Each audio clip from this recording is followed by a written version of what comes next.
Chapter 424. In the holy capital, the white-haired old man was thinking about the general trend of the times. Thousands of miles away in the Tucker Plains, the black-haired young man was also thinking about everything under the afterglow of the setting sun. It could be seen that the girl had put in a lot of effort for this, and the black-haired young man who proposed this matter naturally did not want to be outdone.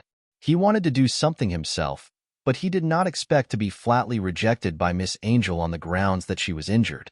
In desperation, the restless black-haired young man could only divert his attention, and the matter of Mother Goddess was almost naturally recalled by him. The black-haired young man could basically guarantee that in the current Shia, if he said that he was the second most watched by Mother Goddess, no one would dare to say that they were the first. He even had the confidence to wrestle with the Archbishop of the Saint Heroes Society. After all, Luoya was also an old friend of his. The young man who was a guest star of the Saint Heroes Society thought so and shook his head, finding joy in his own luck. This time in Banktown, although Luoya seemed to have seen Mother Goddess, there was basically no reaction of being watched. For this, the young man carefully analyzed this point and thought that it should be an illusion brought by the appearance of the fog of concealment, and it should not be the real Mother Goddess. After all, if it was just an underdeveloped, 6 disasters, the awakened of Akkad could still think of something. For example, in the past, Luoya's ancestor, Vincent, seemed to have chased after Mr. Darkness, but if it was Mother Goddess, at least for now, the young man had no power to fight back. Previously, Hanks once said that many people found the core of their beliefs through the experience of life and death, and thus promoted to Source Level 3. After Luoya was seriously injured this time, he vaguely had some feelings in his heart, but he was afraid that it would take some time to summarize them. Luoya, Luoya, Luoya? Really, what are you thinking about? You didn't respond when I called you. I thought you. Sorry, I was a little sleepy just now, so I didn't hear you. Looking at the young man with an apologetic face, Nuwa Iyer was silent for a moment. After her rapid breathing calmed down a little, the young girl bent down and couldn't help but confirm again. Of course. You've already healed the wound on my chest, and I've already removed my internal organs. What else can happen? After hearing Luoya's words, the Nuwa Iyer, who had personally treated her and even confirmed her wounds several times, could only nod hesitantly. However, looking at the smiling young man, Nuwa Iyer subconsciously felt that something was wrong. I'm fine. I was just thinking about something related to the Mother Goddess and got a little lost in thought. After hearing Luoya's honest confession, the blonde girl heaved a sigh of relief. She stepped forward and wrapped her arms around the young man's neck. Leaning her head on his shoulder, she whispered softly, "Is this an order? Then I will obey, Your Highness. It's still a little cold in the Tucker Plains at night. You're weak, so you need to be careful." After the sun went down, Luoya, who felt a little cold, covered himself with a blanket. Just as he was about to instruct Nuwa Iyer to wear more clothes, he suddenly frowned because he smelled something. The young man's expression changed. Seeing Luoya like this, the blonde girl blinked her eyes and panicked. She couldn't help but think of the bloody smell after her massacre. What's wrong? Is there a bloody smell? It's probably from handling food. Wait, food. It seems that Nuwa Iyer's first time won't be too smooth. Half an hour later, Luoya and the blonde girl sat opposite each other. On the table in front of them, a roasted chicken was lying on the plate, accompanied by some roasted vegetables. For a long time, Nuwa Iyer, as the princess, whether it was maintaining the relationship with the nobles or personal reputation, her performance could be described as perfect. She also excelled in art, music, and other aspects. Even in St. Freya Academy, where geniuses gathered, she was still the top student among the top students. The black-haired young man observed Nuwa Iyer with some curiosity in his golden eyes. In fact, this was the first time he saw his princess fail in something. But Luoya wasn't surprised. After all, the princess cooking was already very ridiculous in Shia. Not to mention an old country like the Austin Empire, even in a highly developed and open area like Rose, noble women didn't know how to cook. The only exception was probably the country of scholars, Bulonia, where many noble women were interested in cooking desserts. But the country of scholars was in fact a country founded by a group of civilian scholars, so it was fundamentally different from others. Observing the roasted chicken that was a little black, but other than the heat, there was no problem. Luoya thought for a moment, then directly cut a piece and put it into his mouth, making the blonde girl opposite him stunned. Is that so? I think the taste is not bad. Besides, this is your first time cooking. I don't want to miss it. As a young master born in a marquis family, Luoya grew up in luxury. Nuwa Iron naturally didn't believe the young man's words, but seeing Luoya not being picky about the food she made, the girl couldn't help but feel happy.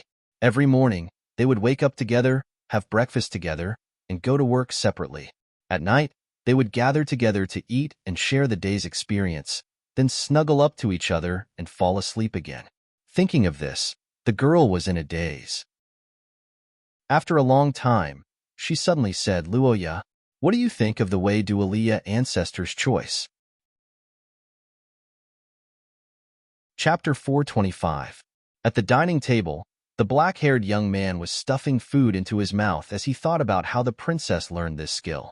However, after a long silence, Nuwa Ayer's sudden question caught him off guard. Nuwa Ayer's ancestor, Dualia, and Luoya's ancestor, Pante, were once teacher and student. After going through a series of hardships together, they finally fell in love with each other. However, due to their identities and many ethical issues, they couldn't become husband and wife in the end. After comparing the records of both sides, Luoya could basically confirm that these two ancestors couldn't bear it anymore and faked their deaths to escape after the theocracy entered a period of peace. However, Nuwa Ayer's question made him somewhat unsure of how to answer. Looking at the confused young man, the golden-haired girl pondered for a moment and couldn't help but look forward to it. Indeed, for them, that's probably the best ending. That kind of life. Do you like it? Facing Nuwa Ayer's expectant gaze, Luoya couldn't help but stare blankly at everything in front of him in silence. For ordinary people, it was a daily life, but for the girls, it was a dream. In fact, even during the holidays, Miss Angel had a lot of things to do. Being friendly with the nobles in the palace, being roped in by the local nobles, and many other matters in the Vatican consumed a lot of Nuwa Ayer's energy. As for the future, the prophecy of destruction, if it was only a fantasy that existed in Wilhelmina's words before, then now, everything was slowly becoming a reality. For the girls, the personal line crisis in Eye of the Recorder was like a shadow that followed them closely. Nuwa Ayer's experience this time was a warning. If you want to say that I like it, then I definitely like it. However, Dualia's ancestor did that on the premise that the country was stable and the tide of the era was peaceful. I'm afraid this is already very difficult for us now. It's okay to experience it, but let's forget about faking our deaths. Otherwise, the theocracy will be in chaos. As a subject, what I should do now is to advise my lord. I don't want to be known as a traitor, but if that day really comes, I want to be with you. Miss Angel couldn't help but widen her eyes at the unexpected attack. She didn't know how to respond to the blunt words. Her lips trembled, and her cheeks began to blush. After a moment of silence, she couldn't help but ask, I don't agree, but that's from the standpoint of the government. In the end, the sudden disappearance of the emperor is a fatuous ruler. However, a self-indulgent ruler is actually nothing. Like I said, it was the government's position before, not my own. It doesn't matter if you're a muddle-headed and tyrannical ruler, a tyrannical tyrant, or a mediocre ruler. I don't care. What I need to do is to stay by your side, just like right now. Looking into the young man's golden eyes, the golden-haired angel was stunned for a moment. Suddenly, she felt her eyes heating up. She could only turn her head to the side to hide it. In this world, there are people who judge things as they are, and there are people who entrust their trust to others. Neither is right or wrong. I just chose the latter because I believe in Nuwa Ayer Heathcliff. You speak as if you're a puppy following behind its owner. Can I put the chains on you? Tisk, how stubborn. Speaking of which, it's almost time. Is it just the two of us? The black-haired young man who was thinking about the date narrowed his eyes and looked at the girl opposite him with a warm smile. Chapter 426. Under the curtain of the night, the black-haired young man stood calmly in front of the huge palace complex. He silently scanned his surroundings as the bell rang in the distance. Looking at the magnificent and familiar buildings that he had visited several times, Luoya walked forward. He walked through the wide and majestic city gate, walked through the empty square, walked through the long corridor hung with exquisite ornaments, and finally arrived in front of the familiar door. Along with the sound of the door opening and closing, light shone through the gap in the door and gradually spread to both sides of the black-haired young man. Everything in the room once again appeared in the young man's eyes. Not long ago, this was the place where the black-haired young man and the white-haired witch met for the first time. In this dark place where flowers bloomed, the two of them fought with their wits as their weapons. They both won and lost, joined hands once again, and used this as an opportunity to sign a contract. At this moment, the golden color had already spread between the throne and gradually extended from the corner of the wall. In fact, during the process of entering here, Luoya had already seen this familiar radiance. When this land was completely dominated by the golden color, the witch would lose control of this place and her connection with the black-haired young man would be severed. The result was obvious. Luoya had already predicted this result, but even so, looking at the witch on the throne, the young man was filled with guilt. On the high platform, the white-haired witch gently stood up. Her scarlet eyes flickered and her face showed some displeasure, just like a young girl quarreling with her lover. "No, I just feel that I have wronged you." Hearing the black-haired young man's words, Altacia fell into silence while Luoya revealed an apologetic expression. In ancient times, the witch race had an extremely special status and authority compared to other races. It was a race that all living beings feared. Even the angels who considered themselves as messengers of God didn't dare to easily offend them. As the queen of the witch race, Altacia had an extremely high self-esteem. On the throne, hearing Luoya's words, the white-haired witch's expression calmed down a little. She looked at the young man and the anger in her heart gradually extinguished. After a long time, she looked to the side and said, What are you referring to?" On the throne, a rare smile appeared on Altacia's face. She raised a finger and said with bright eyes, "I see. Should I say that you haven't forgotten your original intentions? The angelic corruption won't stop here. It will continue to worsen after I die. When you encounter your enemy, the corruption should have reached its final stage. By then, I'm afraid that only the Ghulandair, whose attributes conflict with the angels the most, will be able to move. I'm afraid your enemy isn't as simple as you think. I can sense a chaotic aura that is full of inauspiciousness. Based on the results of the divination, it is not optimistic either." As the queen of witches, who was synonymous with calamity in the ancient times, anything that could make Altacia feel ominous would definitely be extraordinary. Witches' divination abilities were second only to the goddess of fates. Indeed, looking at the calm and slightly helpless young man below, Altacia's face showed a pleasant smile. She narrowed her eyes slightly, and her eyes were full of expectations. The small and flexible tongue licked her lips gently. The white-haired witch stroked her cheek with her hand and said with narrowed eyes, revealing an inexplicable desire. Luoya was unmoved by this, but he was grateful to the witch's support from the bottom of his heart. Hee, if you want to get something, you have to pay something. For Transcended, it is the same whether it is ancient times or now. Depression and joy are also contradictory. I always face this situation. Sir Hero is really evil. The black-haired young man raised the corner of his mouth and shook his head. He then looked at the witch above and asked seriously with a teasing smile, "Oh, do you have anything you want?" The smiling Luoya whispered the curse vessel he wanted. The white-haired witch blinked and slowly raised the corner of her mouth. Altacia, who heard Luoya's request, smiled happily. After a long time, the queen of witches, who completed the commission, looked at the young man and said goodbye with a smile. "Yes, in order to save the princess, I can only say goodbye temporarily, Your Majesty." The white-haired witch smiled happily, bowed her head slightly and lifted her skirt.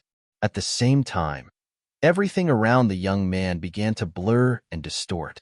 In the witch's heartfelt wish, the young man smiled and nodded. The next moment, Luo Ya's consciousness fell into darkness and returned to the real world. Before dawn, beside the sleeping black-haired young man, Nuwa Heathcliff was experiencing unprecedented torture and contradiction. Glancing at Luo Ya, who trusted him completely and slept with his back to the girl, Nuwa eyes flashed with a painful look. His hand holding the blanket tightened, and he began to hesitate about the decision he made before. Making such a decision was naturally inconsistent with the feelings and wishes in the girl's heart, but for Nuwa, this was the result of no choice, and the opportunity was the moment when the girl lost control in the evening. Nuwa couldn't remember the location of the base. Obviously, as a transcendent whose bodily functions and thinking speed were far superior to ordinary people, and as a person who received military training from a young age, Nuwa shouldn't and couldn't forget her starting point. More importantly, there was a person in the base. Just like how people might forget the shop they used to frequent, no one would forget their home. Nuwa couldn't forget the location of the person close to her. In fact, she really did forget, so there was only one possibility. At that time, the girl understood that the erosion of angelification had probably reached the third stage, which had never been recorded in Heathcliff's records for thousands of years. It was no longer a complete replacement, but a partial contest of consciousness. From the third stage onwards, the deterioration of the girl's condition became much more concealed. She might be herself one moment, but in the next moment, she might have lost something important, and the consequences would also affect the people around her. After the bloody battle with the Angel King, Luo Ya's combat skills, which were her companions, had been limited by the unique erosion power of angels. The young man had also been seriously injured once, and his condition was unprecedentedly bad. Vaguely, Nuwa felt that the young man was hiding something. The plains at night were cold and dark, and the whistling of the night wind continued. The girl knew that after crossing the gate, she would once again face everything alone, and she might never be able to return. But when she thought that this was the only way to protect the person she loved to the greatest extent, Nuwa heart became strong. Going out at night? I think it's better to tell me. In the room, Luo Ya's calm voice sounded, and the Nuwa in front of the door widened her eyes and froze. After a slight panic, the blonde girl hurriedly adjusted her mood and responded with a smile. The black-haired young man did not comment on the answer given by Nuwa. After a moment of silence, Luo Ya asked again, I can't sleep. I can't sleep. It's almost dawn, so I want to make breakfast. I'll be back soon. Muttering the blonde girl's words, Luo Ya slowly stood up and touched her chest. She could not help but feel an inexplicable sense of relief. Using the erosion that was like a deadly toxin as a detector, this was the reason why Luo Ya could detect Nuwa condition in advance. At this time, in the chest that was once penetrated, an unprecedented pain was spreading, and the passage to Altacia was completely closed. Nuwa, let me see your eyes. The black-haired young man stood up and slowly approached. His request made the girl who had her back facing him tremble slightly, not knowing what to do. The blonde girl did not move, and Luo Ya did not say anything. Silence pervaded between the two. After a long time, the princess who gritted her teeth finally turned her head and looked at the young man with a calm expression. Separate? Am I bothering you? You are now seriously injured. Even if the Angel King appears again, you won't be able to fight anymore. You are no longer of much help to me. Thank you for everything you have done for me, but now I think it's better for you to return to the rear. It's safer there. Hearing Nuwa words, the black-haired young man stopped in his tracks. However, what she did not expect was that after a short silence, Luo Ya raised her head, and there was no anger in her golden eyes. Instead, there was warmth and calmness. Wait, this is? A gift? The black-haired young man sighed slightly. Looking at the surprised Nuwa, he smiled and sent a blessing. Nuwa, happy birthday. Chapter 427. Princess Nuwa, Heathcliff's birthday was a major event in the St. Maester theocracy. Every year, she was responsible for contacting the local nobles and consolidating the royal family's power. It could be said that it was a political gathering, and when it wasn't celebrated as a gathering, it seemed to have lost its meaning. However, Luoya didn't forget about it in such a difficult period. This also showed that the young man didn't treat this day as a social tool like most people. Instead, he sincerely remembered it in his heart. Wait. I'm happy that you remembered my birthday. But what is this chain? Huh. The black-haired young man looked at the chain that he obtained from the Witch Queen and explained. However, the hidden meaning in his words made the blonde girl's body stiffen. Yes, in the last battle, that guy left some power in my body. 1 second, remember. The moment she learned about the young man's condition, Nuwa couldn't help but feel slightly dizzy. No one in the world knew better than her what the remaining power of the angel meant. Because of this, just as Luoya expected, the young girl's reaction was extremely strong. An order? Then I should obey it. But sorry, I refuse to do so this time. Hearing the young man's rare refusal, the blonde girl was anxious, but there was nothing she could do. Although Nuwa was the one who Luoya swore loyalty to, the young girl hadn't inherited the throne yet, so she didn't have the authority to enforce orders. It was impossible to let Nuwa leave alone. Whether it was the Angel King or the vicious hands of the Eric family, the young girl couldn't fight against them alone. In order to completely change the young girl's fate, Luoya had to convince her. This was the first time Luoya showed an unimaginable strength in front of Nuwa. The sudden change surprised the young girl, and her blue eyes met with the young man's golden pupils. It was a calmness that was willing to give up everything. I know you're worried about me, so you want me to leave. But I also want to tell you that I've never wanted to die. I'm accompanying you so that you can obtain victory, so that the future we want can be realized. Impossible, because you are Nuwa Heathcliff? Facing the young lady's question, the black-haired youth resolutely replied. There wasn't the slightest bit of hesitation in his words. He caressed the young lady's cheek and looked straight into her eyes. You are the only one with the atavistic bloodline in the Heathcrete family in 1,000 years. You are the princess of the theocracy of Saint Maester and the brightest star in the history of the Vatican. You are kind, upright, and tenacious. You can even change the fate of people like me. The King of Angels. He may have been great once, but the times have changed. The dragons have disappeared without a trace, and the angels are no longer around. The remnants of him may be able to stop you for a while, but you will eventually defeat him, and I'm very sure of that. Looking at the young man who was speaking, Nuwa was speechless. In Luoya's shining golden eyes, the young lady didn't see a hint of a joke. On the contrary, she saw a serious and calm expression. So, a person can trust others to this extent? At this moment, Noelle suddenly felt something heavy pressing down on her, but it was not the feeling of a burden. Instead, it was as stable and reassuring as a sea-stabilizing needle. It was a kind of joy that suppressed the anxiety and uncertainty in her heart. Because you are my lord and the most important person to me, I dare to say that I know your future better than anyone else in the world. You sound like a prophet, but indeed, I am your lord and also your protector. As someone who should protect you, I can't let you down. Now that things have come to this, you can't leave even if you want to. In fact, after saving Nuwa, Luoya always felt that something was missing from the young lady. She was no longer as confident and strong as before. But now, after Luoya's encouragement, the young lady angel's heart was once again whole, and this was his biggest goal. How troublesome. But this should be enough. The unexpected situation made Luoya reveal a surprised expression. The young man who lost his balance because of the pull could only reach out his hand to support himself on the door. Amidst the dull sound, Luoya raised his head and saw the young lady's smiling face right in front of him. Realizing that something was wrong, the young man's face stiffened. The blonde young lady raised her hand and looked at the holy white shackles and chains with a smile. Wait, you said you wanted the chains, right? I also have handcuffs on my hands. Besides, don't you like them? You hateful, rebellious minister. It was best to give a birthday gift in line with the other party's preferences.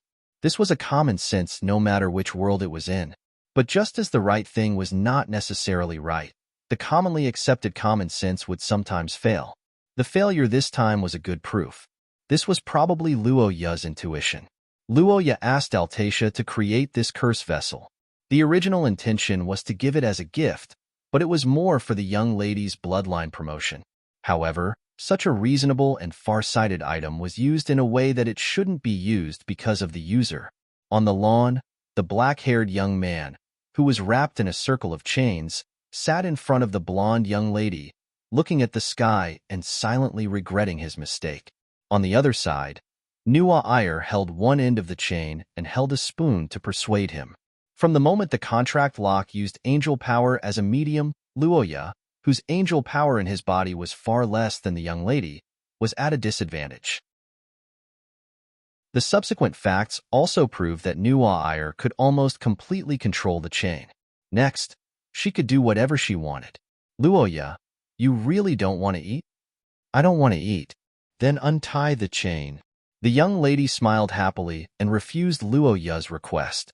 Then, she leaned down and lifted her hair, revealing her white neck and delicate collarbone. She put her face close to the young man's ear and whispered softly, I refuse. Wait, what are you going to do? Looking at Nuwa Iyer's white and slender body, Luo Ya's brain couldn't help but heat up. His heart beat violently, and his breathing quickened. As a man, his male instincts began to awaken, making the young man's conditioned reflexively feel that something bad was going to happen. The angel who was wholly in front of others was now flushed red, and her eyes were like silk. That unique temperament, the feeling of holy and evil mixed together, was like a poison with an unimaginable charm. Especially with her identity as the successor of the Holy See, there was an additional layer of forbidden temptation. Facing such a Nuwa Iyer, Luo Ya was utterly defeated. On the other side, the blonde young lady's foot had already lightly stepped on the young man's thigh. No, this isn't the problem.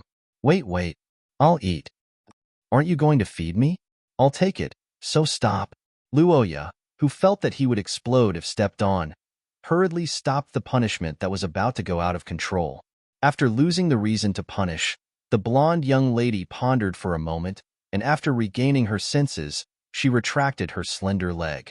Immediately after, another round of losing control, the angel who couldn't control herself grabbed onto the end of the chain, not allowing Luo Ya to retreat. The young man also completely stopped resisting, and after a long time of entanglement, the two of them separated slightly while panting. It's just the appetizer. After experiencing 2 accidents, Luo Ya finally had a meal. This time, the Nuwa Iyer didn't cross the boundary, and instead gently helped the young man fill his stomach. This was because the young lady knew that if the two of them continued, it would be difficult to take back the spilt water. There was no problem with the doctrine that the life born from the union with the person in love was a gift from the goddess.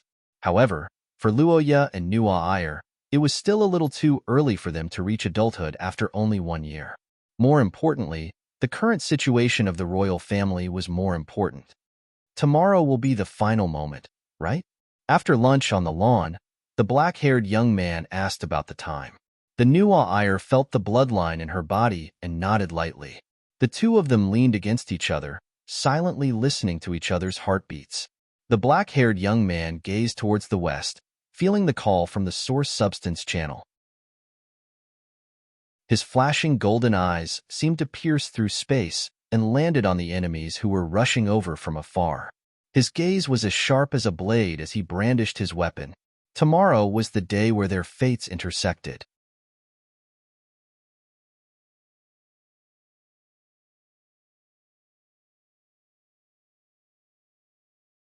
Chapter 429.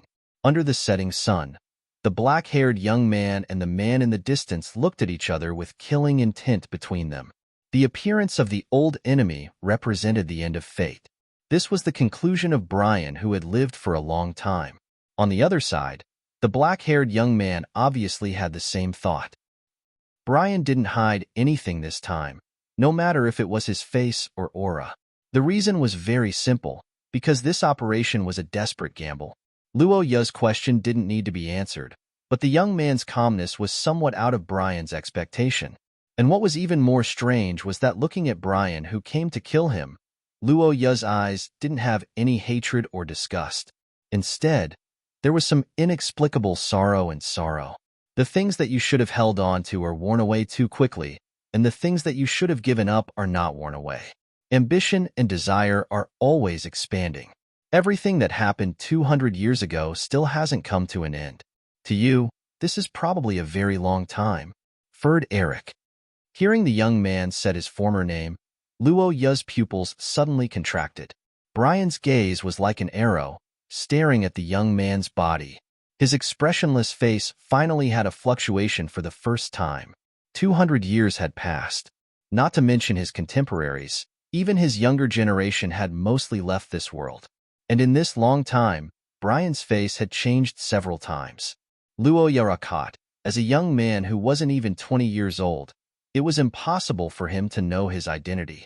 Looking at the black-haired young man, Brian asked with a gloomy face. An ominous premonition emerged in his heart. Hearing his question, Luo Ya remained silent. After a moment, he opened his mouth and said, "But unfortunately, time flies. Things remain the same, but people have changed. The fierce tiger has disappeared, and the night has turned into a cold, venomous snake." Facing Brian's question, the black-haired young man replied with a heavy voice. The middle-aged man's face finally changed. The shock in his heart made the middle-aged man's heart waver. He understood that his plan wouldn't go smoothly.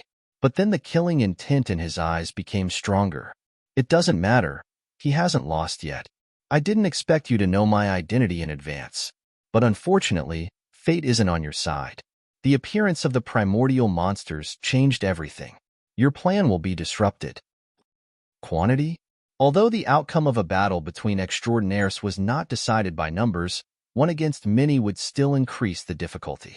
Furthermore, Luo Ya's source rank was not considered high. However, what puzzled Brian was that the young man remained calm after hearing his words. He just looked up at the sky and spoke in a gentle and calm voice. A faint smile appeared on the young man's face, causing Brian to frown involuntarily.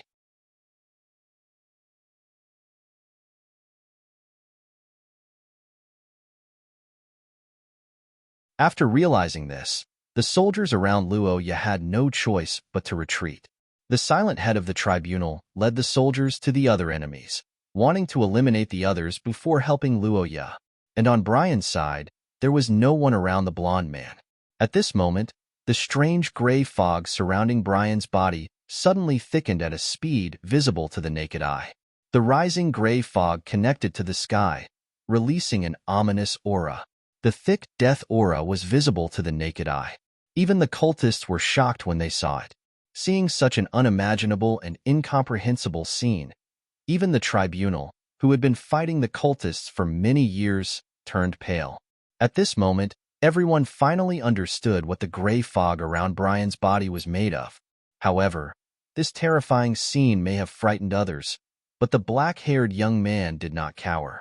Not to mention fighting. Just looking up at him would make one feel insignificant. Looking at him for even a little longer would cause severe pain. Unobservable, untouchable. There was no need for words. These had been firmly engraved in everyone's hearts.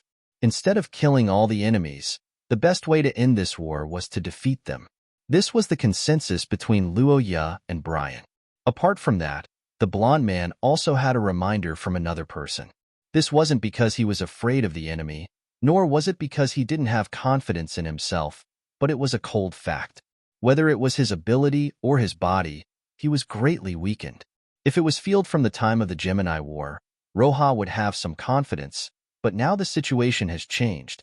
Limbs, internal organs, and various other body parts were constantly squirming together. This was what Luo Ya saw in Brian's eyes. Even the tribunal, who was used to seeing life and death, would be horrified to see such a scene. However, the black-haired young man was not frightened because he already knew that Brian's body must have some secrets. After the Gemini War, the Eric family had fallen.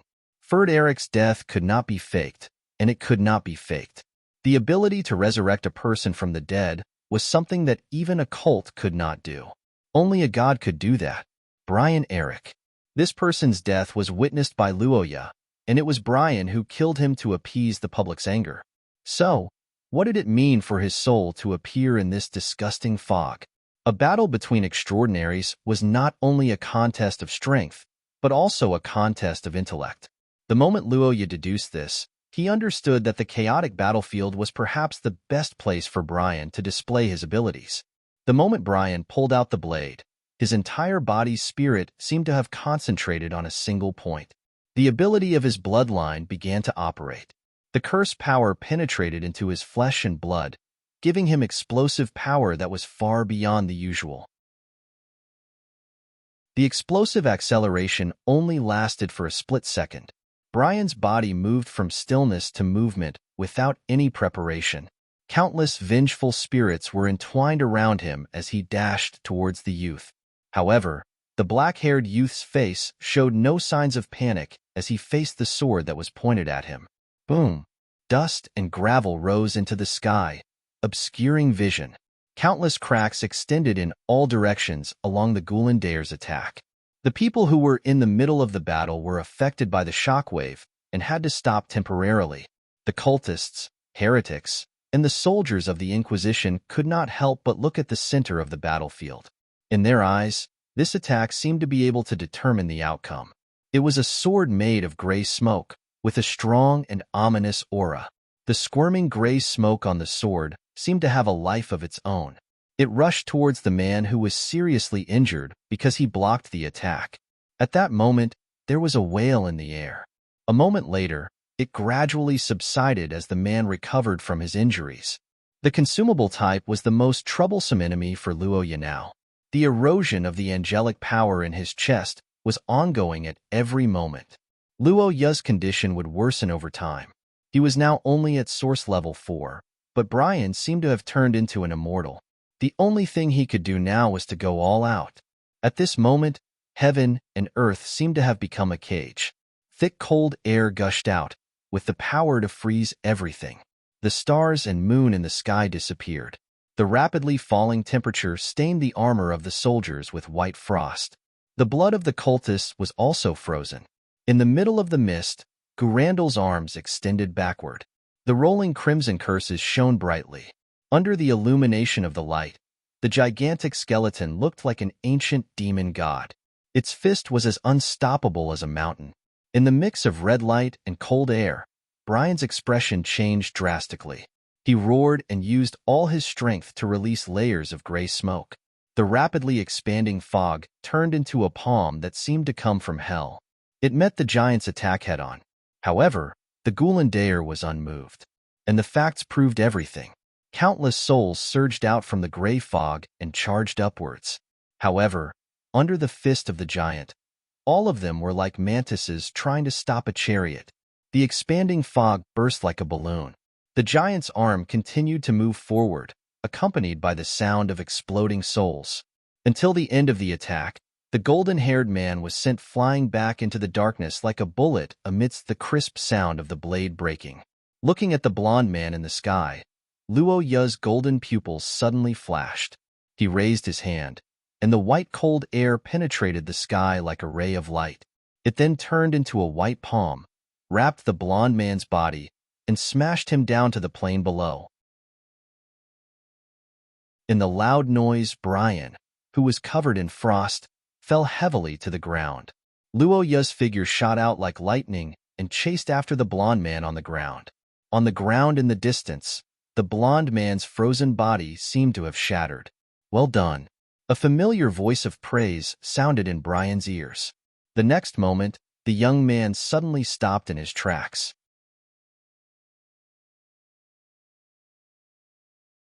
Chapter 431.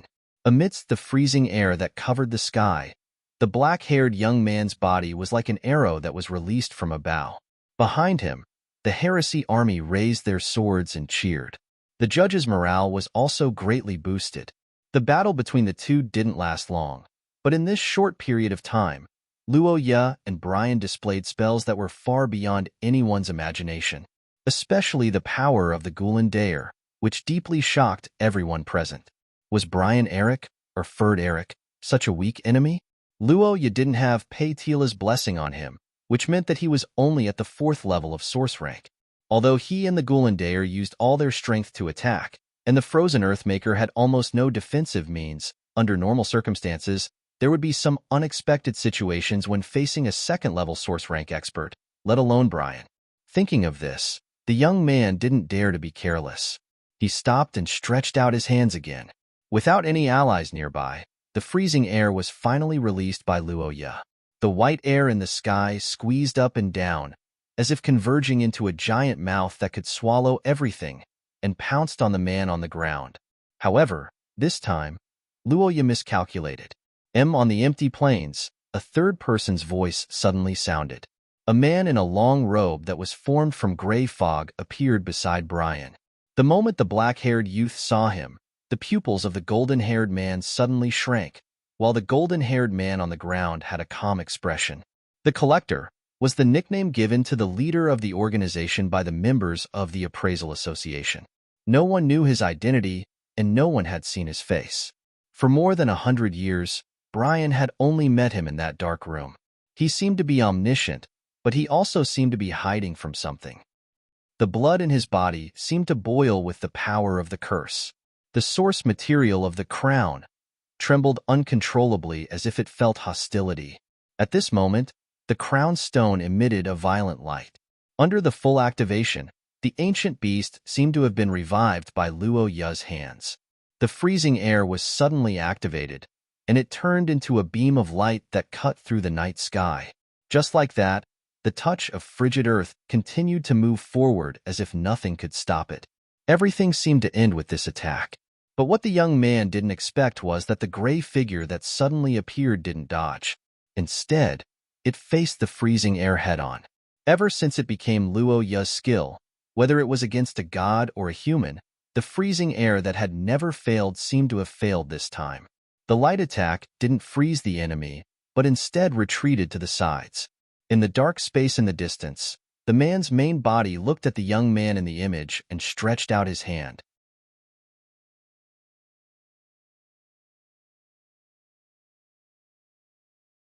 Chapter 432. On the plains, Brian looked at the huge skeleton walking past him. In the dark space, the man with a blurry face also turned around and prepared to leave. From their point of view, they had achieved their goal, and there was no need to pay attention to the gradually blurring youth.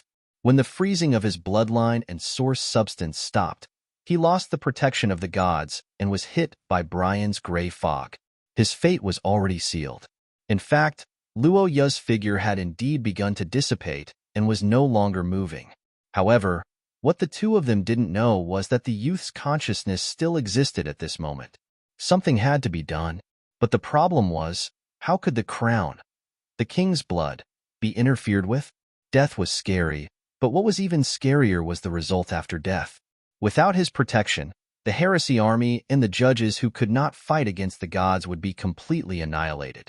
And behind everyone, the princess that the young man swore to protect would also die. What you lack is the core of your faith. Remember it in a second. Active mutation. This was the foundation of stepping into this darkness. Only by finding the core of oneself and reactivating the power of the Ackett family would Luoya have a chance of survival. Hanks was a devout believer, so he used his faith as the core and practiced it in his life. Then, did Luoya have something to support him as well? It was in the dark palace. At the end of the building, a man with blonde hair and blue eyes stood. His handsome face was like a sculpture in art, but there was also a unique, rebellious, and untamed air about him. Dark clouds rolled in the sky, and flashing lightning illuminated his figure, allowing the youth to see his face clearly. The moment he saw Vader, Luoya widened his eyes in surprise. He didn't understand why he saw his figure. Such a question flashed through the youth's mind, but he immediately denied it. This was because the moment he saw Vader, a scorching heat suddenly appeared in his body, as if it was resisting the power that was dragging him into the darkness. It was also at this moment that Luoya suddenly felt as if he had grasped something crucial. I see. It's because of a certain similarity.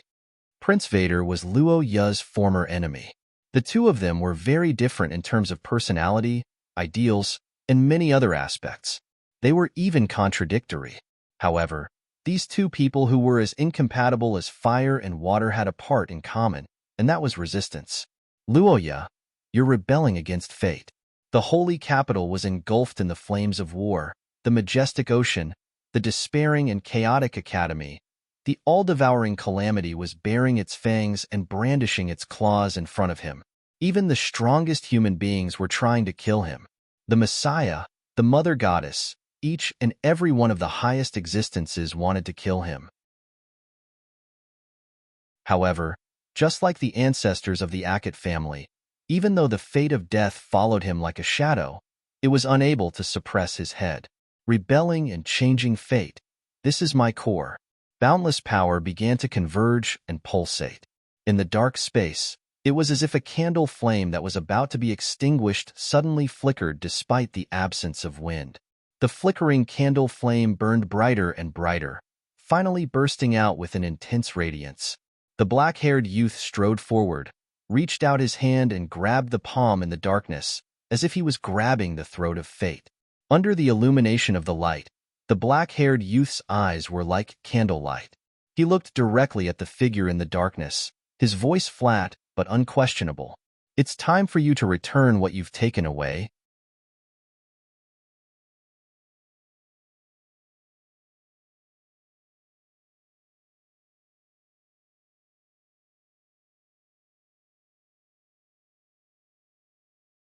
Chapter 434.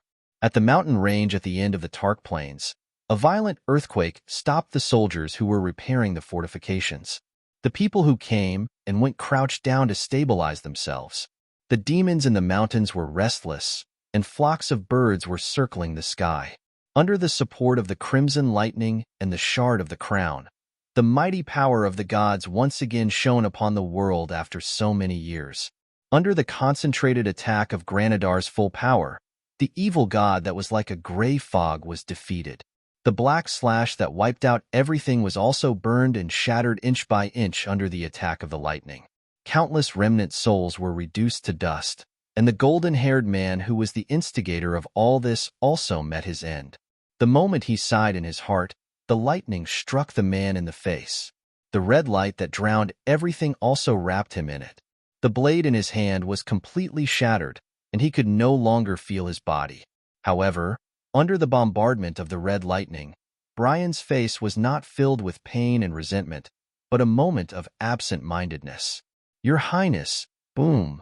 The soldiers put their shields in front of them and lowered their bodies. The judges also prostrated themselves on the ground. The cultists who sensed that the situation was not good jumped up and tried to escape. However, the red lightning that fell from the sky became the knell of death, burning all the villains who were not protected by the group's skills into ashes. 1 second to remember.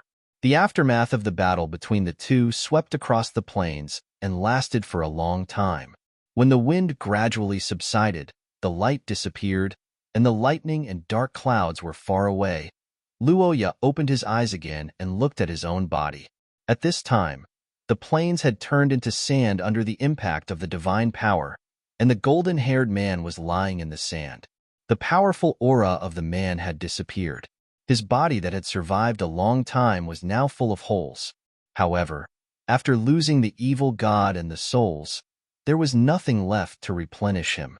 In the face of the red lightning, Brian didn't try to avoid it. He didn't even try to fight back. He just silently endured it as if it wasn't unacceptable for him to fall. When Rojas saw the man's eyes, he understood everything. Red lightning roar? That's his highness skill. You are. I'm not him. A short answer, followed by a sigh of disappointment after a silence. The golden-haired man's eyes flashed with disappointment, and Luoya continued. I see. You don't seem to mind that I defeated him?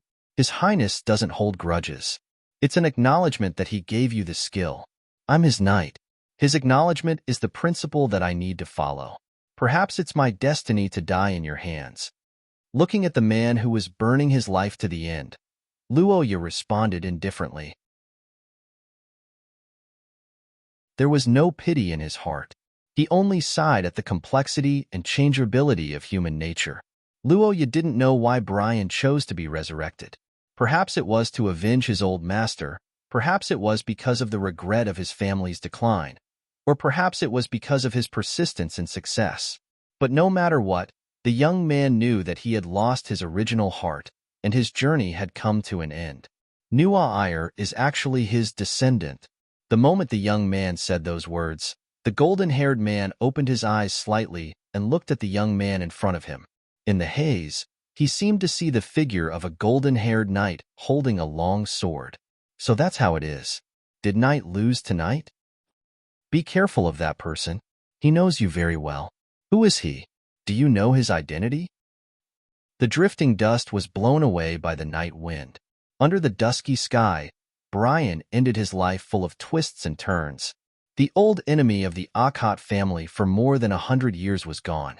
The burning flames of karmic retribution slowly extinguished, and an era came to an end. Luoya didn't want to think too deeply about Brian's good deeds and evil deeds.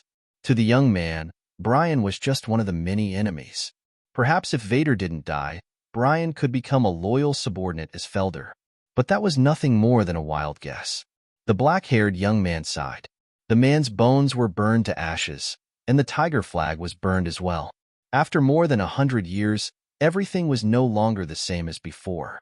After saying goodbye, the young man turned around and walked away in the sandstorm. The battle between Luoya and Brian wasn't long or short, but the outcome and the process could be described as shocking.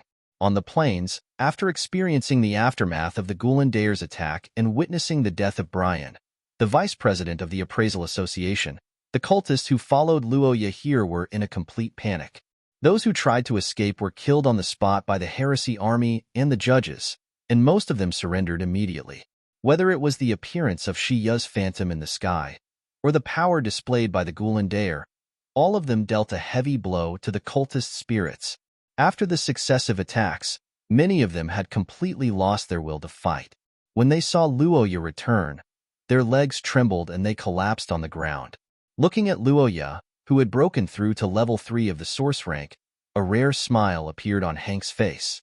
The judges, who were serious in speech and manner, also showed respect. As someone who could draw out Shiya's phantom, Luoya's status in the hearts of these devout Shiya believers rose rapidly. In terms of ability, the young man had proven himself with his battle achievements. Looks like you've found the root of your beliefs. Very good. Count Hanks, what you said gave me a lot of inspiration. That's why I was able to break through successfully. Thank you. The serious man calmly rejected this sudden achievement, making Luoya not know whether to laugh or cry. After a brief exchange, the black-haired young man turned his head and looked into the depths of the plains. Hanks also fell into silence. Both of them knew that it was not over yet. But of course, Luoya would not let that happen, and he had already made preparations for it. Well, it's my job to deal with criminals. It was the holy city floating in the clouds, emitting a holy white light. Clouds and mist lingered around it, and the sun shone on it, making people feel warm just by looking at it. Tranquility and peace flowed in their hearts like a warm current. It was the legendary City of Angels, a magnificent building built by the gods in ancient times. It floated in the clouds, symbolizing the authority of the messengers of God, and also represented the glory bestowed by Shiya. The moment she arrived, solemn music sounded in her ears. The people coming and going stopped in their tracks and bowed to her with a smile. Under the respectful escort of the crowd, the blonde girl walked all the way. She walked past the majestic city tower and crossed one door after another. After a wide corridor, there was a meeting hall with 7 chairs. 7 archangels. The 7 archangels walked past one by one, but after shaking their heads in denial, their expressions became more and more respectful. They clustered around the blonde girl and smiled as they led her deeper into the city. The moment Nuwa saw the woman on the throne, there was a sudden restlessness in her body. A strong sense of intimacy broke out in her body, and when she saw the blonde girl, the holy and beautiful woman on the throne's solemn expression thawed. She stood up and smiled as she walked forward. Looking at the queen walking towards her, Nuwa's mind gradually went blank. The restlessness of her blood made her emotional, and the strong sense of intimacy seemed to tell her that the person in front of her was an existence that she could completely trust. In the depths of her heart, a strange feeling began to rise. The emotions in the girl's heart were in a mess, and on the other side, the Holy Queen extended her hand and smiled in invitation. After hesitating for a moment, Nuwa Iyer finally responded. But the moment she extended her hand, the girl's eyes involuntarily stared at her wrist, and an inexplicable question emerged in her heart. There was something missing here.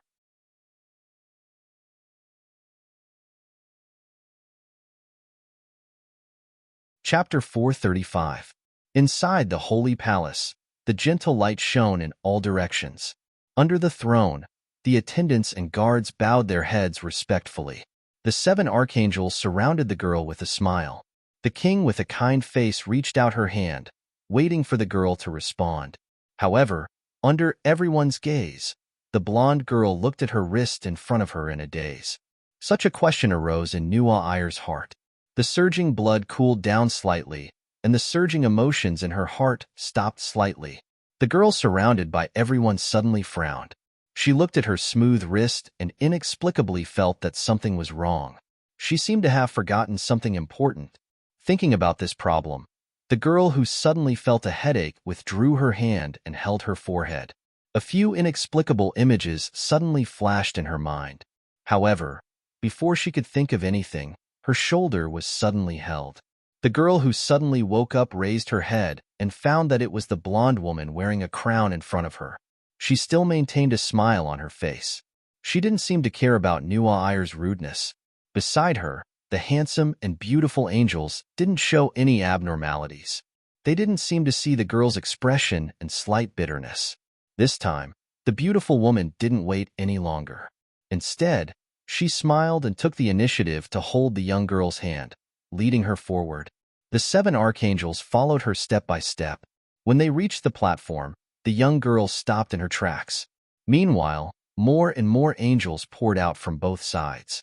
She seemed to have experienced such a scene before. An indescribable sense of dissonance emerged in her heart, making the girl begin to be vigilant. The music and singing also slowly stopped at this time. The 7 archangels stepped forward one by one under the respectful gaze of the guests. They held the blonde girl with both hands and blessed her one by one. Under the layers of light, Nuwa Iyer's body seemed to be gushing with endless energy. After the blessings of the 7 archangels, the blonde girl turned around and looked at the woman on the throne behind her. At this time, the majestic king had a gratified smile on her face. She stood up and walked to the girl. Under everyone's gaze, she gently took off the crown on her head. Looking at the crown in the woman's hand, the blood in the girl's body surged violently. The holy white crown seemed to have a strange magic in her eyes at this moment, making her want to own it. She intuitively felt that at the moment of coronation, she would get unparalleled power and power. Holy white. Wait, the curse vessel of this color, I remember. The holy white curse vessel was indeed what she cherished and wanted to own. However, it was not this. Click. Looks like you don't need my help. Of course, who do you think I am? You hurt the most important person to me, and you still dare to appear in front of me as if nothing happened? My bloodline may indeed be inherited from you, but my power was not bestowed upon me by you. In order to reappear in the world, you had to succumb to the tyranny of divinity. What right do you have to crown me? The trembling crown floated in the air, and everything around it seemed to lose its color. The holiness of the huge palace faded away, and the light in the shining space was extinguished. Glory and power shrank towards the crown, and finally landed gently on the girl's palms. At this moment, there was a sudden uproar in the vast space. The angel kings resisted the pressure and stepped forward to stop them. The 7 archangels were also shocked. However, all the obstacles were useless. The holy white crown had become the best endorsement, proving to everyone where honor and power belonged.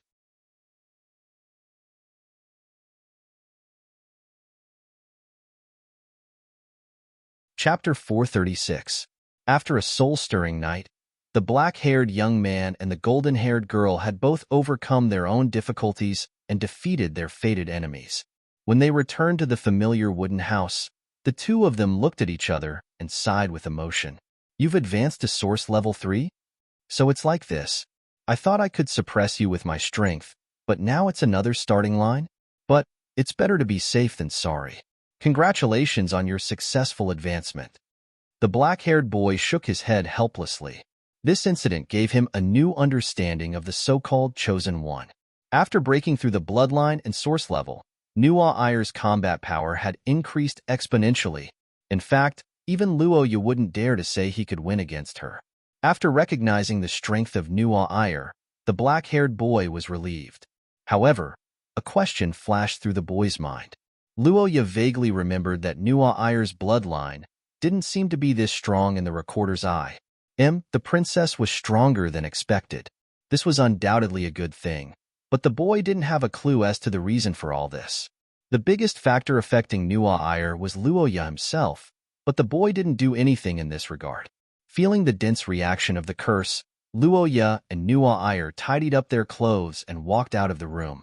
When the two stepped out of the door, the blonde princess appeared in front of everyone in one piece. Uncontrollable cheers came from the crowd. After the princess was safe, the Saint Maester theocracy would regain its stability. The Vatican would once again play its role. The warriors who died in battle could finally rest in peace. All their efforts would be rewarded. Before this, Luo Yu's team had a fierce battle with the cultists of the Appraisal Association. Many warriors died in this battle. Nuwa Ayer's face was heavy when she heard the news. However, as the head of the Inquisition, Hanks was very calm. Luo Yu's expression was also normal. After witnessing the strength of the enemy, the casualties now were the best result. However, all of this was in the past. With the death of Brian and the annihilation of his henchmen, the Appraisal Association had suffered a devastating blow. Without the cover provided by the Eric family, such a large cult could no longer hide in the theocracy. Roja didn't say this out of pity, and he didn't have any sympathy. In fact, the Eric family wouldn't change because of Brian's words. But he felt that as a descendant of Vader, Noelle had the right to know the fate of the man who followed her ancestor, and even when he died, she couldn't forget him. You don't seem to sympathize with him? The golden-haired girl sighed and raised her head. She looked at the boy beside her and asked, "Because of separation, I need to remember, but I won't. I will always be by your side."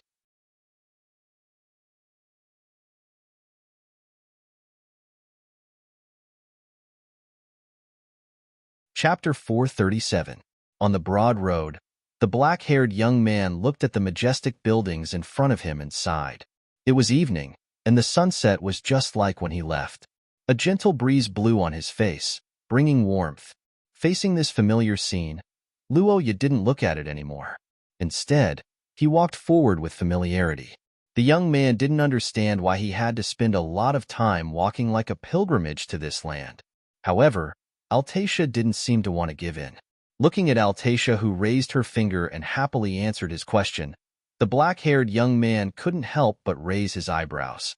It's similar. Or rather, I think our relationship is closer, isn't it? After all, the contract can't be broken. To a certain extent, our relationship is more certain and stronger. Hearing the white-haired witch's joyful words, Luo Yu pondered for a moment and didn't say anything. In fact, as Altacia said, Luo Yu and the ancient gods were almost inseparable. They were bound together for good or ill. To a certain extent, they could even be considered family, especially in this situation. Of course, this is the most difficult and dangerous victory for Sir Hero. After offering the blessings of victory to my contractor, you have successfully responded to my expectations. Then, after everything is over, it's necessary to reward you. And most importantly, make the guy who dared to humiliate me disappear completely. Completely destroy the divinity of the Angel King. Even in ancient times, almost no one could do it. Really, Sir Hero, don't tell me you think that girl alone can do it? It's you who changed her fate, just like how you found the foundation of your power. You have indeed done it, and you have also satisfied my pleasure. Yes, Sir Hero, you really never disappoint me. But you didn't call me here just for this, right? The white-haired witch paused after hearing Luo Yu's question.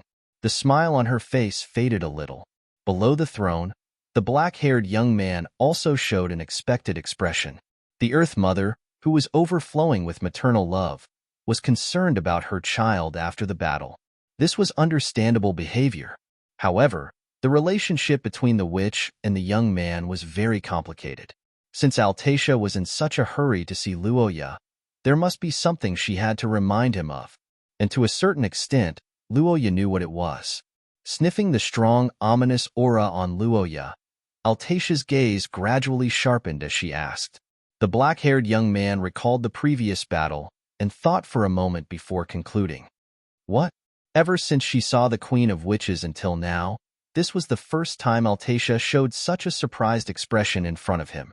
In the past, even in moments of life and death, this unpredictable woman was never nervous. However, this time, Luoya's words seemed to have impacted her, and the reason was probably the last sentence.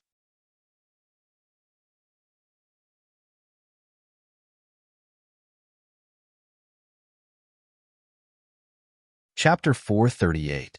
What does it feel like to be an ordinary patient? The answer to this question was a little unfamiliar to Luoya. It was better to say that he hadn't felt it for a long time. Feeling the slightly hot and chaotic brain and the limbs that seemed to be filled with lead compared to usual, Luoya sighed helplessly. On the other side, the sound of the door opening sounded. Princess Royal Highness returned soon after leaving, and Luoya hurriedly closed his eyes. Although asking you to sleep is an order, you don't have to pretend to sleep. I just want you to have a good rest, not to make me happy. Hearing Nuwa Ayer's words, the black-haired boy's body stiffened. After hesitating for a moment, he slowly opened his eyes. He found that the girl was already sitting on the chair beside the bed with a determined expression on her face. She was obviously confident in her judgment. How many times do you think I have seen the way you sleep? We have been sleeping together for the past few days, right? How can I not be able to tell if he's really asleep? Of course, and have you forgotten that you still have my power in your body? You can't lie to me, so don't lie to me in the future, especially about your body. Thinking that there was a spy in his body, the black-haired boy promised helplessly. The girl who narrowed her eyes and warned solemnly nodded with satisfaction. Then, she reached out and stroked the boy's forehead. After feeling the temperature slightly, the girl breathed a sigh of relief when she found that there was not much change. At the same time, she said apologetically, "It's okay. With Princess Royal Highness curse, it's better than nothing. I feel ashamed of myself." As for lowering the temperature, it was even less. It was better to say that because of the side effect of frozen earth, Luoya had more curse vessels to maintain his body temperature. Looking at the girl's hand that just stroked his forehead, the black-haired boy couldn't help but remind her.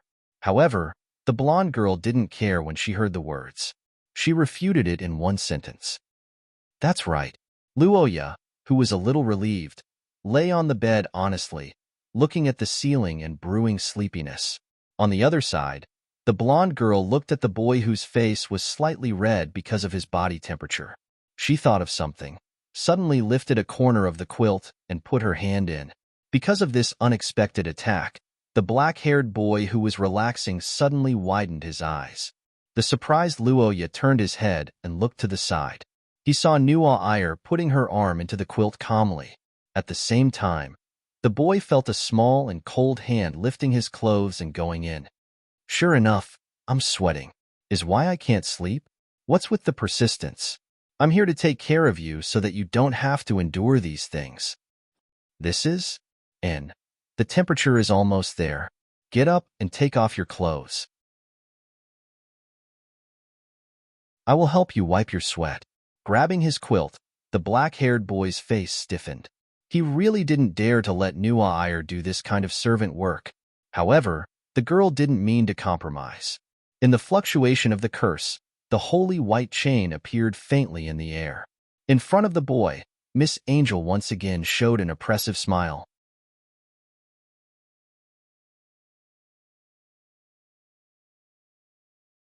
Chapter 439. How many years has it been since an internal war broke out in the theocracy of Saint Mestre? Luoya felt that he had the right to answer this question. After all, he had personally experienced it last time. But what made him speechless was that after 200 years, the parties involved in the two wars were exactly the same. That's right, in this war, The Akot and Heathcliff families were no longer passively defending. Instead, they took the initiative to attack. What was even more surprising was that according to the time of the news, St. John and the others should have made this decision immediately after the incident at Tucker Fortress. At that time, Brian, the head of the Eric family, was still alive and kicking. The war started so suddenly that when the news reached the hands of Luo Ya and Nuo Iyer, both of them were stunned for a moment. After all, after such a big incident at Tucker Fortress, not only did they not send reinforcements, but they also directly entered a civil war. This was really a bit unbelievable. But after thinking about it carefully, the two of them found that this was the best way to deal with it. But at this time, if they did the opposite and joined forces with the Akot family to launch a thunderous attack, then there was a great chance that they could defeat Eric in one fell swoop in a short time. And by doing this, they could also prevent Brian from sending people to assassinate Nuo Iyer, who was far away at the border with no one to protect him. It could be said that they were killing two birds with one stone. But how did Grandpa know that the aliens didn't make any big moves here? What if the alien army comes during this period of time? I see. Although this tactic sounded correct, it required great courage and determination to make the decision to go to war under the pressure of not sending reinforcements. If there was any mistake that led to the aliens' invasion, the two of them would be sinners of their race. The pressure brought by this kind of risk was not something that ordinary people could bear. Fortunately, because of Brian's plan, he led the cultists to attack Luo Ya and the others and died in this place beyond the Great Wall. Otherwise, with Eric's deep roots and the secret help of the Tasting Committee, even a blitzkrieg wouldn't have been able to solve this problem in a short time. But it had to be said that this matter had a great impact on Luo Ya and Nuo Iyer. Now that the civil war had broken out, the two of them, as the only sons, had to hurry back. Of course, in addition to the two of them, there was also Brian, who had turned into a corpse, and a large number of cultists. These were all precious resources that the Akot and Heathcliff families urgently needed. Although the aliens weren't fools, their IQ wasn't very high. As long as the walls were high enough, they could be intimidated to a certain extent. Of course, since there were no detailed building blueprints, Luo Ya could only imitate the Tark fortress from his memory. The first time he did it, he made a lot of mistakes. Fortunately, with the help of the Earth Mother, the construction progress was extremely fast. On the other hand, Nuo Iyer signed many documents in his own name and established an alliance with the representatives of the various countries who came to support him. They signed a short-term joint defense agreement for the new fortress and established a frontline command center. Of course, this was just a temporary measure. Everything was done to last until the end of the war. Once the country was stabilized, Heathcliff would lead the regular army and take over. Then, these agreements and the command center would be considered to have been completed. On the other hand, Luo Ya didn't know if it was an illusion, but he felt that the aliens wandering in the mountains had become more violent. What are you looking at? It's cold outside. Don't catch a cold. Looking at the girl who had been treating him like a patient ever since he caught a cold, Luo Ya's face showed a helpless expression. But he didn't listen to the princess's advice. Instead, he carefully examined the corpse and asked about the battle. After getting the results, his expression became more complicated. Strange? This? To be honest, I can't tell. But you said that they were more violent than before. Based on the season, it might be because of hunger or cold.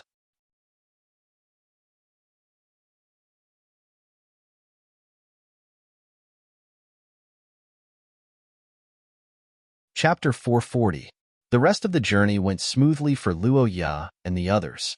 Although the long journey had accumulated a lot of fatigue in the heretic army and the inquisitors, the team was more united than ever. Unlike before, the leader had given everyone a boost, making the journey a lot easier. After Nuo Iyer's bloodline was upgraded, although humans couldn't feel it, the aura of the Angel King seemed to have a great influence on the higher-level monsters. These restless predators in winter didn't dare to come near, and the battle rate at night was reduced to less than half. Before dawn, the campfire was still burning in the camp. Under the light of the fire, the soldiers who were running back and forth didn't shout loudly to prepare for the journey. Instead, they were whispering to each other and laughing from time to time. The soldiers who were standing guard were different from usual. They were all smiling, and the devout inquisitors were already preparing to worship. Although I know you're tired from keeping watch at night, you can't fall asleep today. It's almost time. In the carriage before dawn, a blonde girl reached out her hand and touched the boy's cheek, waking him up with a smile. Feeling the touch on his cheek, Luoya gradually opened his eyes and apologized. He wasn't surprised that the girl was here. As the next Holy See of the Holy See, even if Nuwa couldn't make it back to the distant holy capital, he still had to spend the day according to the teachings of the church. The devout inquisitors did the same. As the biggest festival of the year, New Year was equally important to the heretic army. Naturally, they couldn't be careless about it. It could be said that it was the common wish of everyone to rest for a day. In the tragedy of Tark Fortress, hundreds of thousands of extraordinary people disappeared without a trace. This incident made both the inquisitors and the heretic warriors feel a strong sense of unease. Everyone, as witnesses of history, urgently wanted something to support them. Luoya didn't believe in this kind of New Year's wish activity in the past. In the past, it was basically just a formality. However, the shining figure in the sky when he was promoted to the source rank not long ago changed his mind. The warmth from the soul was still fresh in his memory. As everyone waited, the morning sun finally appeared on the horizon, emitting a dazzling radiance. At the same time, the people on the ground all closed their eyes and prayed, placing their wishes in the light, hoping to receive a response from the gods. Although it was said to be a stare, in fact, the boy didn't feel the stare. Instead, it was a feeling of being surrounded by a warm light. After a strange feeling flashed by, Luoya couldn't help but open his eyes. As a result, he found that the nearby crowd had already prepared to pray, and it seemed that a long time had passed. I didn't expect you to be so serious this year.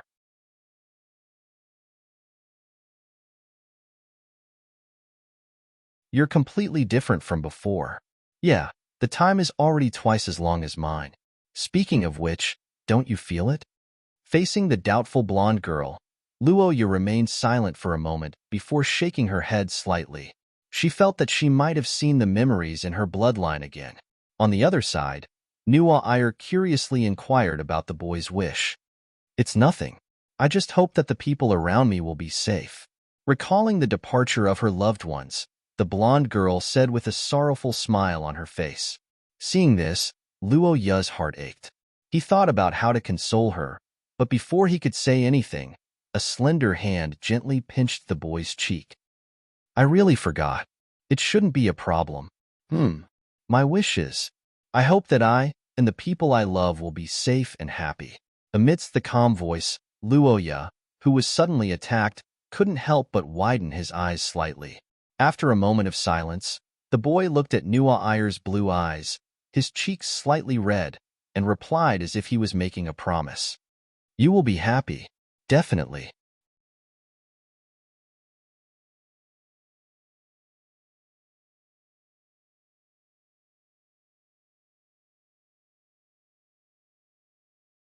Chapter 441. 10 days later, in the morning, at the east gate of the holy city of Saint Maester, Lorraine, a group of people who had traveled a long way appeared in front of the city gate. Many of them were dressed in rags, and from their accents, it was obvious that they were not from the holy city. However, the guards at the city gate immediately let them pass after a brief inspection. Nuwa Heathcliff. When the princess of the Holy See appeared in front of everyone, everyone's eyes lit up. They cheered and immediately opened the city gate. Obviously, this was a rumor that was carefully designed by the Eric family to sway people's hearts. However, the effect of the rumor was very powerful. Although the Holy See did not make any announcement for more than a month, Nuwa's delayed appearance still deepened people's suspicions. The news of the princess's return spread like wildfire. When Luoya and the others entered the city, the east gate was already surrounded by the nearby residents. The knights in the city were dispatched to maintain order, but there were still more and more people coming from all over the city. The cheering crowd shouted the girl's name, and at the same time, they shouted the slogan of the royal family's victory. Puzzled, Luoya asked the soldiers of the city defense knights. After listening to their explanation, He realized that the Holy See had actually thought of the same idea as him. When the news was made public, the Holy City was shaken.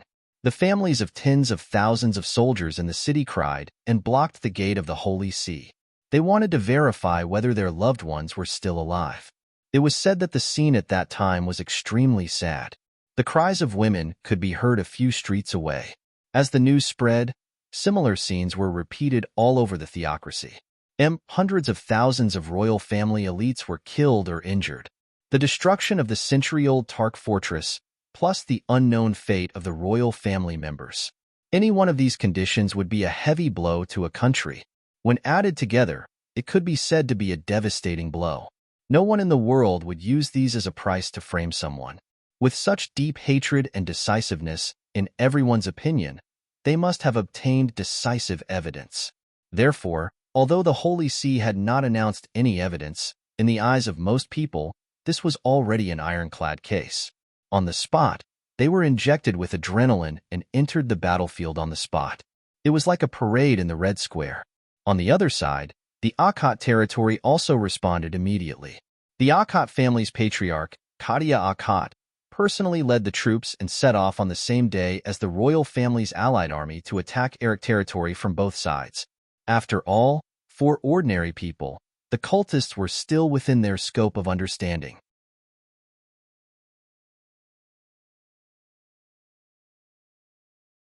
However, the truth of Tark Fortress being destroyed by the 6 disasters was beyond their comprehension. Once these terrifying monsters were announced, it would definitely cause a great panic. The black-haired young man thought as he moved forward. In the process, the number of people following him also reached its peak. The Holy See and the palace respectively sent troops to welcome him, but none of them were able to take the girl away. Because as the absolute ruler of the country and the Holy See, St. John was currently not in the Holy Capital. Brian had been famous in the Holy See for a long time. However, in terms of the origin level, he was the same as Qadia. If he colluded with the cultists and did something unexpected, it might have a great impact on the situation of the war. In fact, Brian did have the aura of an ancient evil god. St. John must have secretly gone to the front line because of this. After learning that her grandfather had secretly moved, even Nuaire couldn't help but show a surprised expression. However, she immediately calmed down and cooperated with the Holy See to act as if they were about to reunite. Of course, Luoire also cooperated with them. In the meeting hall of the palace, the freshly brewed hot tea exuded layers of steam, dissipating the coldness of the winter. The black-haired young man looked at the battle report in front of him. After reading it, the serious expression on his face gradually disappeared. This war was a blitzkrieg that pursued speed. Therefore, whether it was St. John or Luoire's father, Qadia, both of them chose the tactic of long-distance raids. The results proved to be very good, even exceeding Luoire's and the others' expectations. As one of the 5 noble families that had always been deeply trusted by the royal family, the Akkad family had expanded the size of their standing army with the acquisition of a large territory 200 years ago. In terms of the number of troops, they had always been the leader of the 5 noble families. However, as the defeated party, the Eric border house had to be cautious. Recruiting troops was not easy because the army could attack. However, it was much easier to build defensive structures like fortresses. For the sensitive nerves of all parties, it was much less provocative.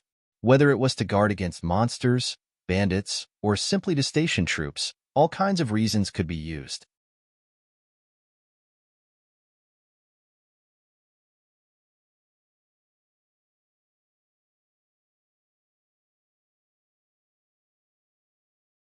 Chapter 442. Outside the holy city of Lorraine's royal palace, the excited crowd had yet to disperse after hearing the news of the princess' return. The clamorous crowd was filled with joy. Meanwhile, in the royal palace's council hall, a black-haired young man was holding onto the battle report while gazing at the young lady before him.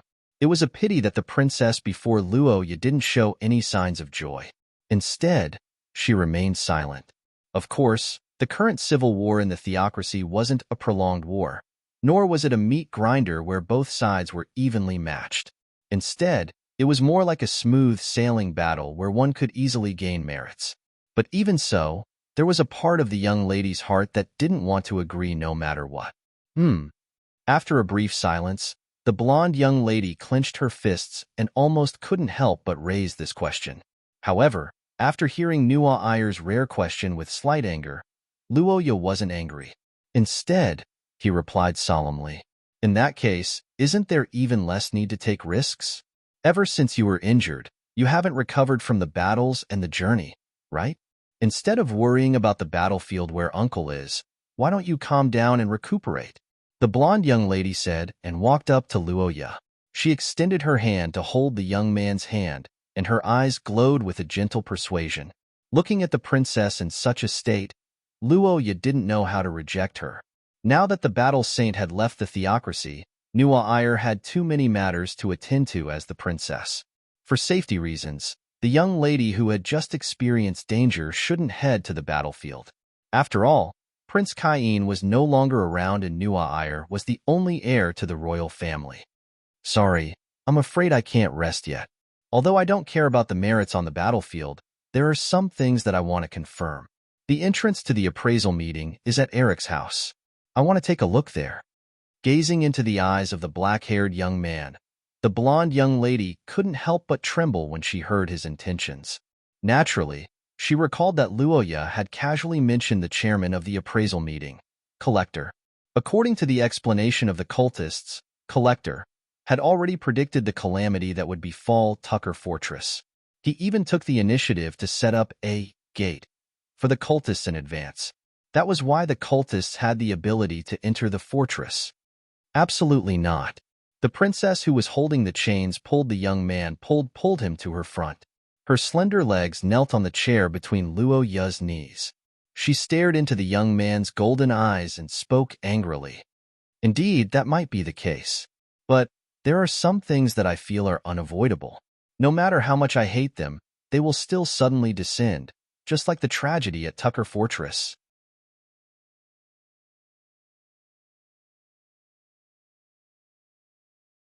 The blonde young lady's expression changed when she heard Luoya's words. She couldn't help but fall into silence. The tragedy of Tucker Fortress wasn't something that could be avoided with one's will. But even so, Nuo Ayer couldn't accept the fact that the young man had once again stepped into a dangerous place. "No, let's forget about that. How can the strength of the Angel King not be a match for you? I just don't want Altacia and the others to recall the memories of that period of time. Besides, I can't bear to fight with you. You too, right?" Hearing that, Miss Angel turned her gaze away in a fit of pique. Her cheeks couldn't help but blush. She also loosened her grip on the chains. The black-haired young man leaned back on the chair again. After gaining the upper hand in the emotional aspect, he started to think about how to persuade her rationally. Carefully recalling the various actions of Collector, the black-haired young man pondered for a moment before speaking. "Why do you say that?" "Identity." According to the young lady's interrogation, the Collector was someone who was able to influence Luoya's bloodline and origin form. Although Luoya had broken through the shackles, this situation was still too strange. After all, if it was really the ancestors of the Akot family, then there was no need for them to hide. That was because Roy and Vincent weren't criminals. There was no need for them to observe their own family's movements. They would be welcomed back home directly. Then, the only remaining possibility was to trace back to the second era, the Akot family's main family, the Arde family. The other possibility was that they knew some kind of secret technique and were extremely close to the royal family. Whatever the enemy tried to avoid being exposed, they would need to investigate with all their might. This could be said to be a universal truth in the world. It was even more so when it came to information about one's identity. So, why would the enemy be so careful to hide their identity? No matter which it was, Luoya would need to spend effort to uncover it. Perhaps now was the best opportunity. Indeed, if Grandpa was here, although the mastermind of this incident was Brian, he was also the mastermind behind it. If we don't get rid of him, this incident won't be over. He wanted to use your death to start a chaotic era. I want to avenge you no matter what. A gentle but slightly angry voice echoed in her ears. His unwavering eyes revealed an unforgettable hatred. Looking at Luoya, who valued her so much, the blonde girl widened her eyes slightly. An uncontrollable heat began to flow in her heart, and she couldn't say any words of denial. Don't take any risks. This is an order. Facing the princess's absolute order, the black-haired young man nodded and gave a serious answer. After a moment of silence, the two hugged each other and felt the warmth of each other.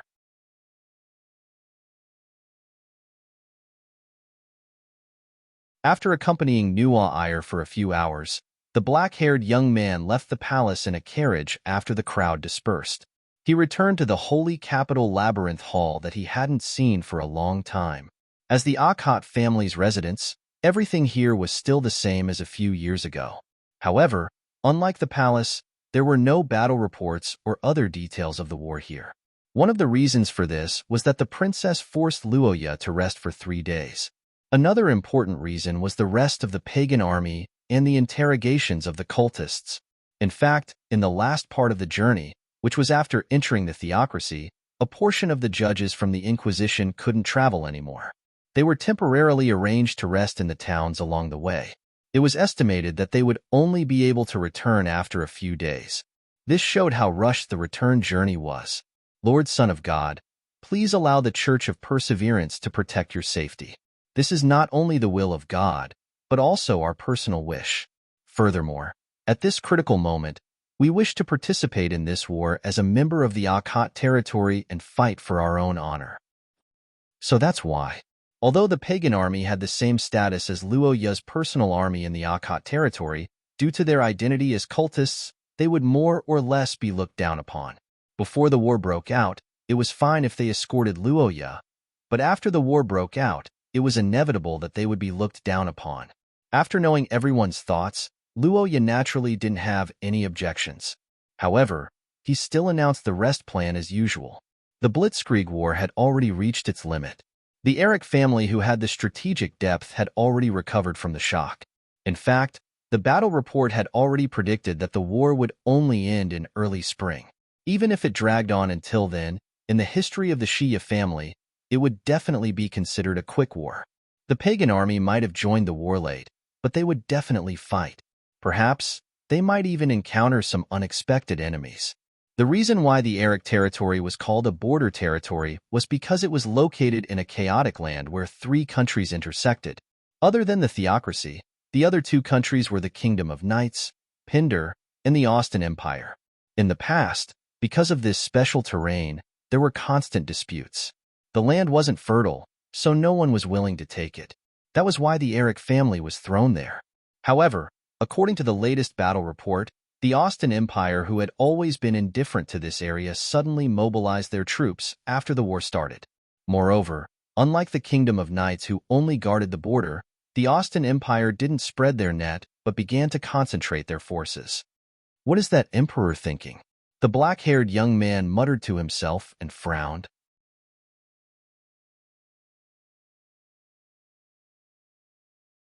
Whether the dark clouds of war would come or not, everything was still a mystery.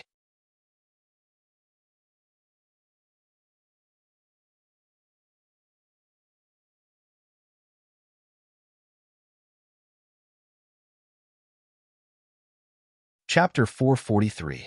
In the study room of the labyrinth in Akkad, a black-haired young man read the letter in his hand carefully. His expression kept changing. Finally, he put down the letter and sighed slightly. That's right. After the outbreak of war, the Akkad mansion was empty again. After receiving the news, Kadia immediately secretly went to the Holy Capital to meet with John of the Holy See. The result of their discussion was the outbreak of the Civil War. After that, Kadia's performance and actions were basically recorded in the war report. During this period, Ai Lisi requested to go to the Tark Plains several times, but Kadia refused with the reason of safety. After the outbreak of war, Ai Lisi also set off with the army. After reading Anna's summary of what happened in the Akkad mansion, although Luoya understood in his heart, he was still quite speechless. After reading the letter several times, Luoya could only sigh helplessly. He silently prayed for the safety of his family far away and sped up his preparations. After deciding to go to the front line, the first thing that Luoya had to solve was the problem of the equipment of the pagan army. After the bloody battle in the Tark Plains, the entire army's equipment was damaged, which had affected the combat strength of the soldiers. Remember, fortunately, although this journey was to help Nu'a-Ayr, it was entrusted by John of the Holy See. Therefore, the damage of the soldiers and the damage of the equipment should be paid by the royal family. And it turned out that Her Royal Highness was also very generous. With a wave of her hand, she directly approved it. Not only that, but there were also a lot of rewards. For these loyal pagan soldiers, Nu'a-Ayr, as the princess, highly praised them. She also received the 3 pagan leaders, Rodney, Wood, and Cynthia, and personally blessed them. She also called the Church of Perseverance and the Church of Strength friends of the Holy See and instructed them to protect Luoya in the future. After the ceremony, the pagan army held a carnival in the labyrinth that night. Looking at the excited pagan soldiers, Luoya was filled with emotions for a moment. The soldiers who came and went were no longer afraid of being interrogated. They no longer had to hide their identities in the bar. Now, they had gained the recognition of the owner of the city and even the country. According to the latest battle report, the coalition forces of the Akate territory and the royal family had arrived at Edgar City. Just as Luoya expected, after the 2 major cities were lost one after another, the Eric family had retreated and holed up in the city. During this period, the coalition forces tried to launch a siege, but it didn't go well. The black-haired young man heaved a sigh of relief. The stalemate seemed to be a good opportunity for Luoya's group to cut in. Due to the strange movements of the Austin Empire, the Saint Mestre Empire didn't dare to act rashly.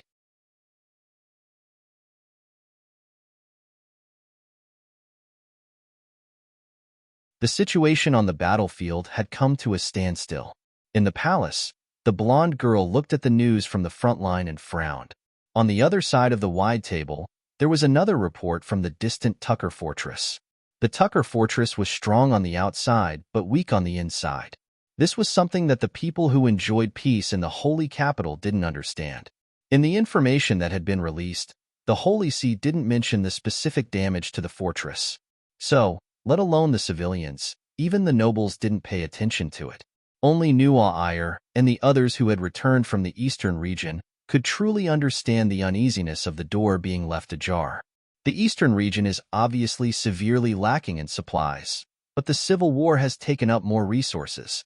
Moreover, it has unexpectedly entered a stalemate. What is the Austin Empire trying to do? Generally speaking, a country's military operations must have a goal, which was the so-called strategic goal. Under normal circumstances, it was nothing more than territory, wealth, and people. Since ancient times, wars centered on these 3 goals had been the main theme of human wars.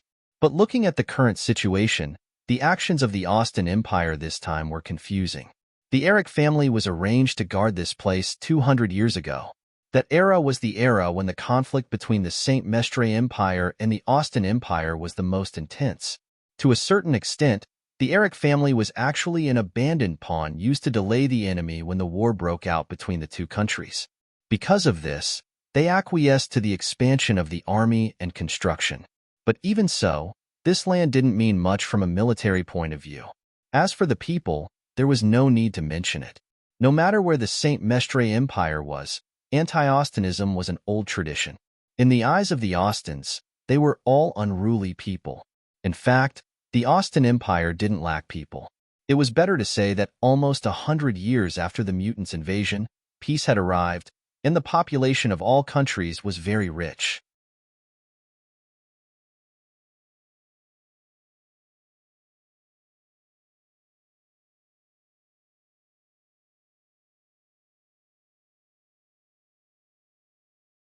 Chapter 444.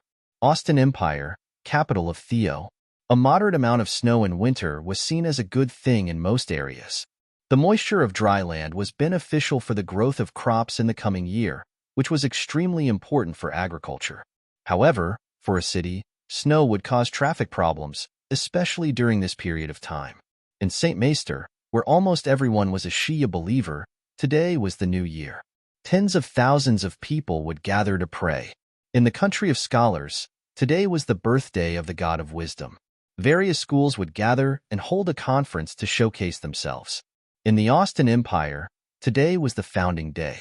However, it wasn't the founding day of the Austin Empire. Instead, it was the birthday of the ancient empire in the Second Era.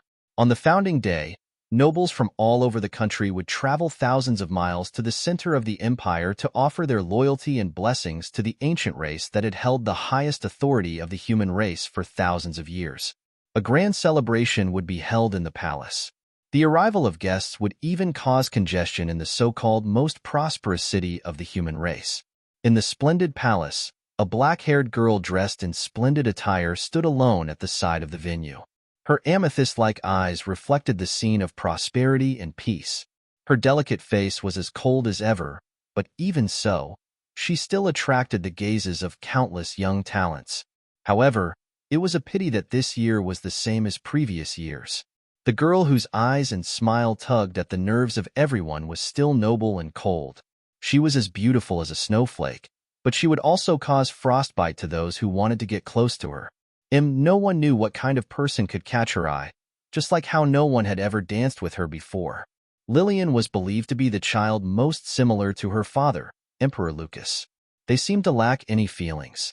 However, unlike Lucas, Lillian had an inexplicable charm that made people want to melt her even if it meant risking their lives. The Austin Empire, this prosperous empire, was currently caught in a secret war. In front of Emperor Lucas, his 3 children used their strength and influence to attack each other, killing each other in the quagmire known as politics. The winner would get everything, and the loser would be at the mercy of others. After losing the Challenger's Cup, the black-haired girl lost a card that she should have had. On the other hand, Lillian's 2 brothers, Lucas Archman and Aubrey Archman, added another card to their hands. The 2 of them formed a temporary alliance. After the tragedy of the Tucker Fortress in the eastern region, a civil war broke out in the St. Mestre theocracy.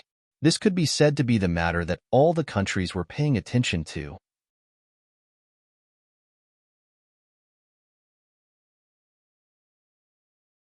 However, under this spotlight, a piece of news caught Lillian's attention: the military mobilization of Duke Caesar's territory. When coincidences happened one after another, they might not be coincidences anymore. This was what Lillian had learned over the years. And today, Lillian's premonition seemed to have come true. Yes, Your Highness Lillian. Please head there as soon as you're done with your matters. After a slight nod, the palace noble who delivered the decree left humbly. Lillian gazed into the depths of the palace, her purple eyes squinting slightly. For Lillian, who understood Her Majesty the Emperor, this wasn't any special treatment. Instead, it was a warning sign. It was impossible for Lucas to want to see her alone because of familial love. There could only be one reason. In the noisy banquet hall, Lillian turned her head and glanced at her 2 brothers in the distance. Then, she turned around and headed into the depths of the palace. In the quiet corridor, Lillian Archman strolled forward. The girl's expression didn't change at all. However, her mind was rapidly thinking about all sorts of possible situations and preparing a strategy to deal with them. On the path leading to the inner court, the guards stood silently on both sides like armored statues. On the majestic door, the ruby in the eyes of the Archman family's double-headed eagle shone brightly. After reporting her arrival, the black-haired girl walked through the open door and saw the only ruler of this huge empire. Any ruler of a powerful country would usually be a powerful extraordinary. Lucas Archman was no exception to this. However, unlike other countries, Lucas didn't show any signs of old age. This black-haired, purple-eyed man's skin was fair and lustrous. His body was well-proportioned, and his face could be said to be delicate. His slender eyes were bright and spirited, and he didn't even have a beard.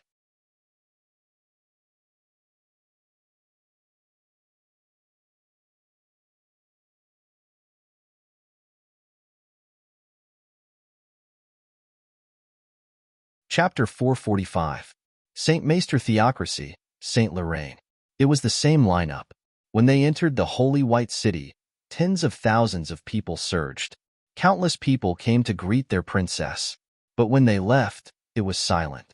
The caped warriors were silent. No one knew where they were going. Fortunately, The pagan army was not a force that attracted much attention, and the judges had long been used to keeping a low profile. The whole team seemed to be enjoying themselves. Those who did not know would find it hard to imagine that they were going to a battlefield. However, Luoya understood why. Whether it was the sect of Perseverance, which specialized in mercenaries, or the sect of Power, which used to live under the siege of the cultists, they seemed to have a natural acceptance of death. The harsh living environment gave them a strong resistance to pressure.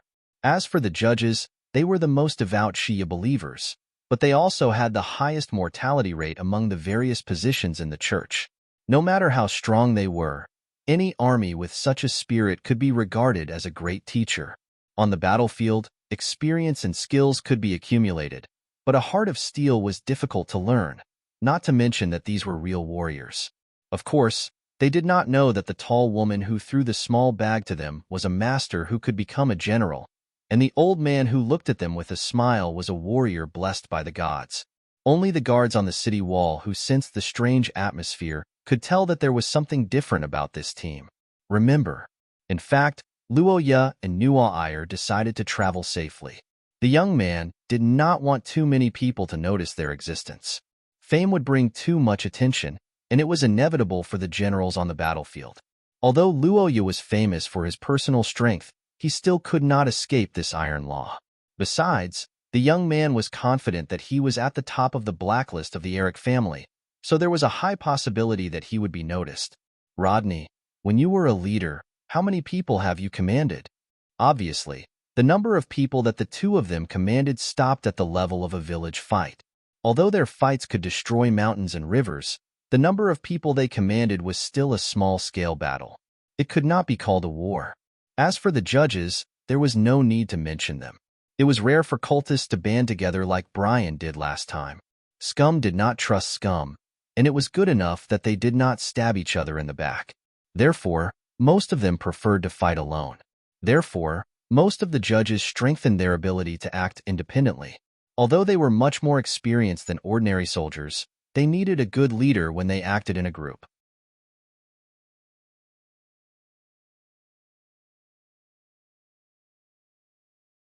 Yes, Luoya did not learn about commanding in the famous St. Freya Academy, but in the study of the Akkad mansion. This was the traditional education of the Akkad family.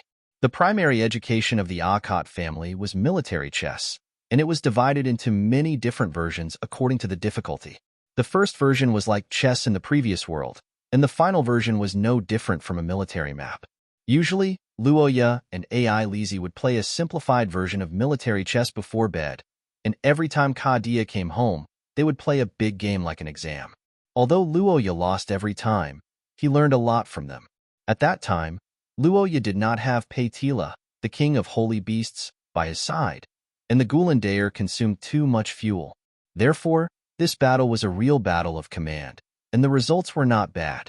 However, after that, Luoya did not display his talent in this aspect. The reason was simple, because the security of the Akkad mansion was too good. This behavior of the Akkad family was often interpreted by the outside world as abhorrence of evil. However, as the saying goes, family knows family. Luoya understood the feelings of his ancestors. In fact, they just wanted to play CS. After so many generations of hard work, the bandit leaders from all over the world had an epiphany, and they would rather die than provoke this group of lunatics.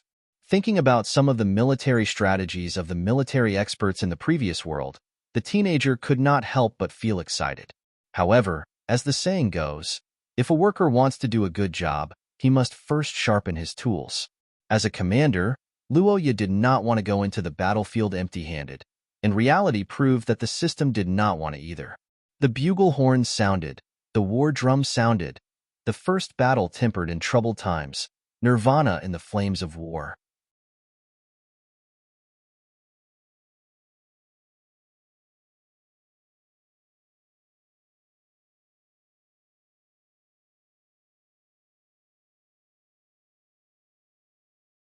Chapter 446. As the saying goes, victory and defeat are commonplace in war. Luoya, who had fought countless battles in his life, could be said to have a profound understanding of this saying. But he had to admit that there was a difference between victory and defeat. In the tragedy of Tuk Fortress, the loss of over 100,000 regular soldiers was too great. Even the powerful theocracy found it hard to bear. This civil war could be said to be a desperate gamble. If they could successfully suppress the Eric family, the theocracy could use this opportunity to be reborn. But if there were heavy casualties, the turmoil of the country would be unavoidable. Thinking of this, the black-haired youth couldn't be bothered to hide it anymore. He knitted his brows and tore open the report. After quickly skimming through it, Luo Yu's hanging heart finally relaxed a little. To be honest, after reading the contents of the report, Luo Yu felt a little strange. As the saying goes, no one knows a son better than his father. In fact, the reverse was also true. Luo Yu and Ka Dia had fought dozens of battles since they were little chess pieces. So, Luo Yu had some understanding of his father's military strategy. Quickly ending the war, eliminating internal troubles, and gathering strength was the goal of this war. It was also the only way to revive the country. Although the theocracy looked calm now, in fact, countless people were observing the situation. If they couldn't end the war quickly and display enough strength, the nobles in various places would definitely think that the royal family had declined and would have thoughts of raising their own troops. Sir, did something happen at the front line? Perhaps because Luo Yu's expression was too serious, Cynthia and the others couldn't help but come forward to inquire about the details after thinking for a long time. In order to stabilize the morale of the troops, Luo Yu passed the report to Cynthia and the other generals. But Cynthia and the others didn't come up with any useful results regarding the tactics at the front line. According to the report, when the Allied forces launched their second attack, the Austin Empire's military movements became more frequent. The army of the Schroeder family even crossed the border and entered the territory of the Eric family. Later, when they discovered that it was a feint, they retreated. In the beginning, Luo Yu was rather puzzled by the Austin Empire's reaction. After all, the young man believed that ending the civil war and allowing the main forces of the theocracy to advance east was the most urgent matter and the only choice to ensure the safety of the human world. But after looking back at history from another perspective, Luo Yu seemed to vaguely understand the reason behind the Austin Empire's actions.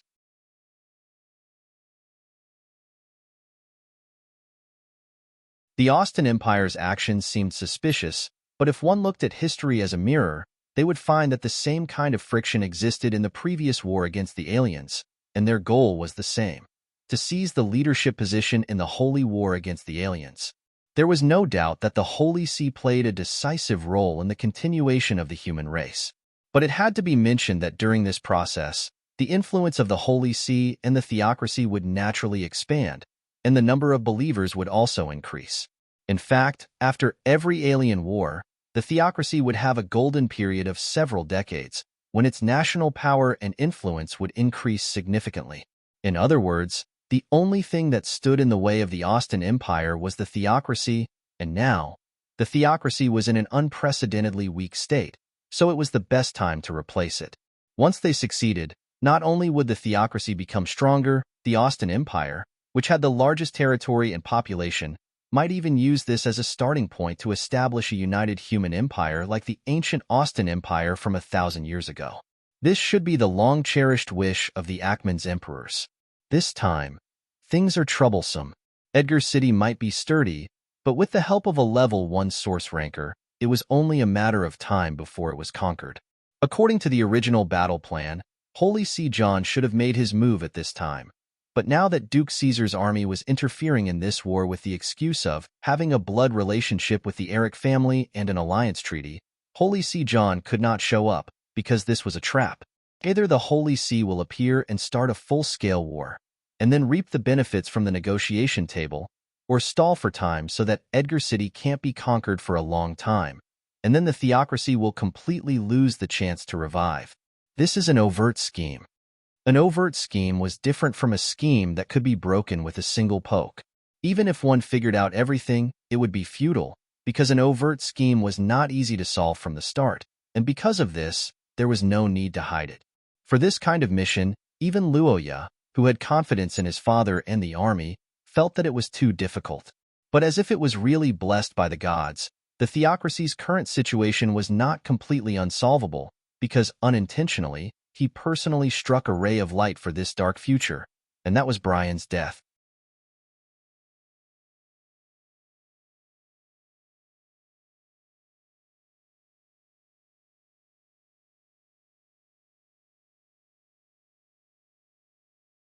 Chapter 447. The Austin Empire's plan won't succeed. When the brown-haired head maid said that, she revealed a surprised expression. The black-haired girl also stopped what she was doing, as if she had accidentally said something wrong. After thinking for a long time, the brown-haired head maid hesitantly reminded Lillian. She clenched the document in her hand slightly and organized her words. Although the so-called Allied army has performed well so far, it's mostly due to Marquis Akkot's good command. Once the battle situation turns unfavorable, this unstable Allied army may very well turn into a mob. Besides, our opponent is Duke Caesar's territory. Duke Caesar's territory. This name had some unique meanings. It indeed had an extraordinary status in the Austin Empire. But after thinking about it again and again, Lillian didn't change her mind. Replace the Saint Mestre Empire as the leader of the humans in Shia, and make the Austin Empire the only empire of the humans. This may seem like a glorious goal that everyone will work hard for. But in reality, what's the point? Restoring the glory of the Austin Empire. Although this was a good thing that could benefit the entire country, the benefits were also divided into different levels. The commoners might only have more resources at their disposal and become slightly wealthier. The nobles' situation would be better, their territories would expand, and their status would rise. But in this process, the royal family would benefit from a qualitative change. The Caesar family should have received great benefits from the emperor by dispatching their troops. But even so, the troops were divided into different levels. It would be fine if they won easily, but if they were caught in a bitter battle, the Caesar family wouldn't go all out for the Ackman after weighing the pros and cons. The Caesar family wouldn't go all out if they had to pay a huge price to win. This was Lillian's judgment. But in fact, the Caesar family had another method that was almost certain to win. Thinking about this extremely low probability event, Lillian frowned slightly. She stood up and walked to the window again. Looking at the snow outside, she suddenly had a bad premonition. While muttering softly, Lillian recalled the appearance of the young man. She couldn't help but pray silently in her heart. In a distant foreign country, the black-haired girl stroked the name on the table as her thoughts ran wild. On the other side, under a candlestick, Luoya was looking at the information in her hand and silently thinking about many complicated matters. In short, the Caesar family was not easy to deal with. The ancestors of famous generals would generally have their descendants earn a living in the military. It was a common phenomenon among noble families for sons to inherit their father's legacy. The Caesar family was the same. They were one of the few major families that had grasped military might during their westward migration.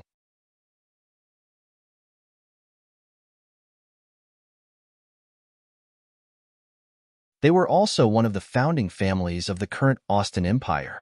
It must be said that Luoya was filled with a sense of dissonance when he read the information about the Caesar family.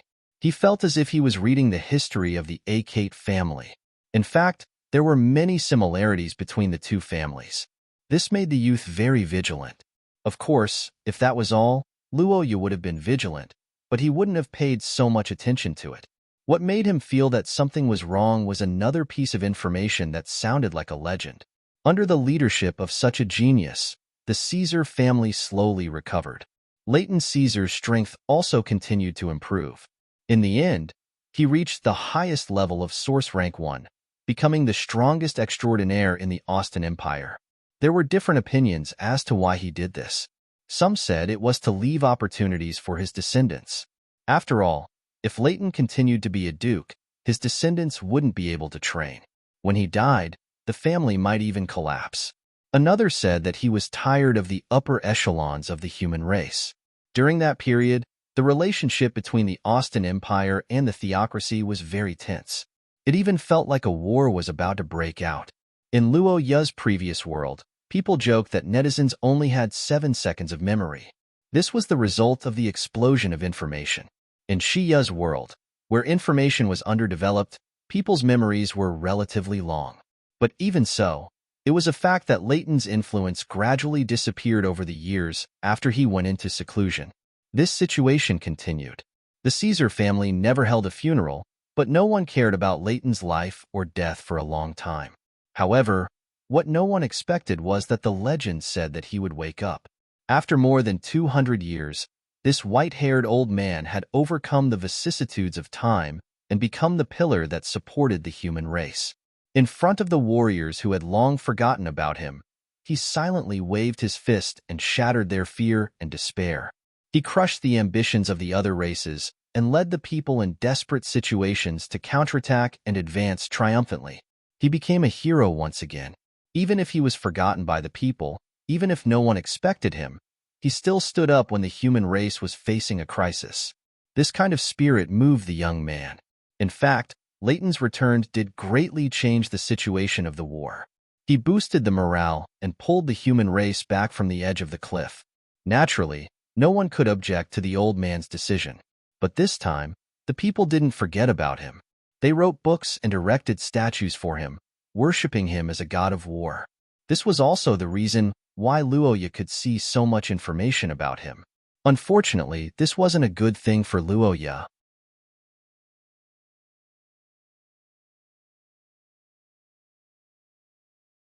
Because the current him was no longer a friend of the Caesar family, but an enemy.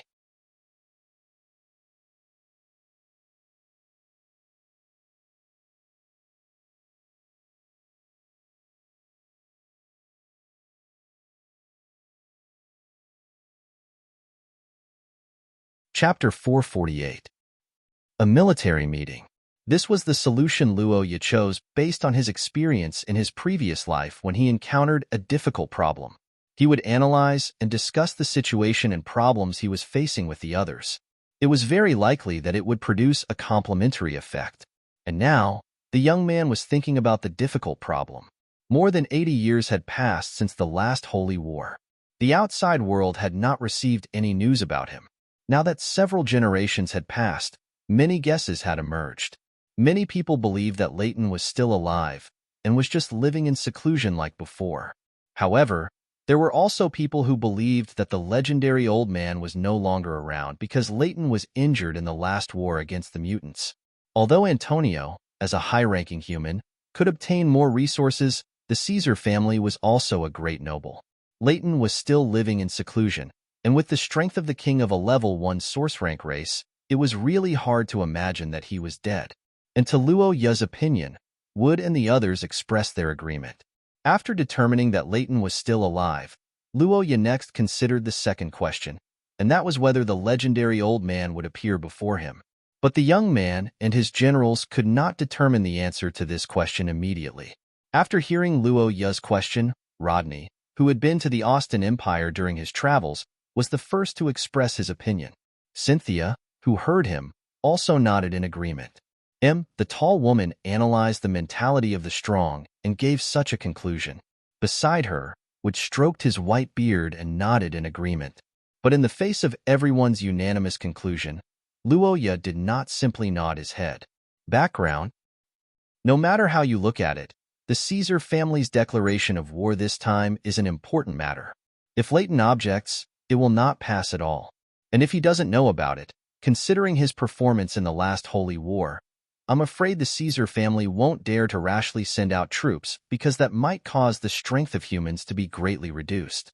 The black-haired young man sighed, causing Rodney and the others to frown. The pagan leaders looked at each other worriedly. On the other side of the table, unlike Rodney and the others, Luoya had a deeper understanding of Origin Class 1.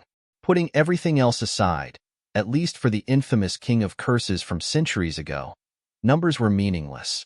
Not to mention ordinary armies.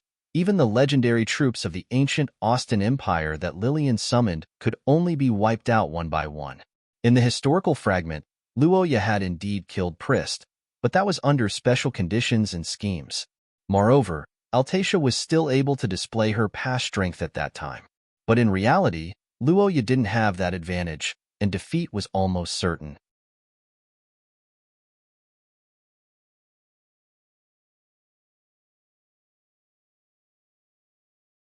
Facing such a troublesome Caesar family, Luoya wasn't the only one who had a headache. Heathcliff, who had placed a lot of chips on the table, was also worried.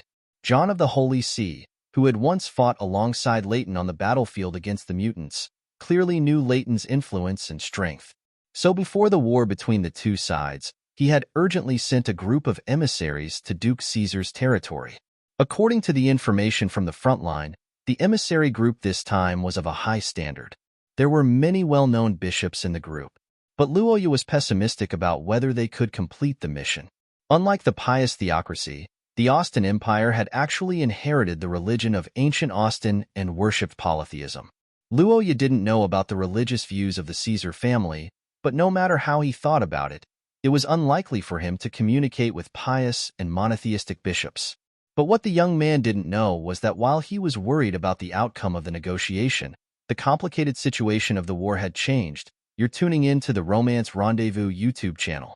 We're so grateful for your support, and don't forget to subscribe to join us on this incredible journey through captivating stories.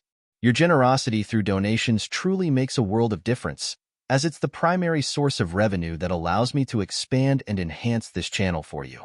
Thank you from the bottom of my heart for being a part of this adventure.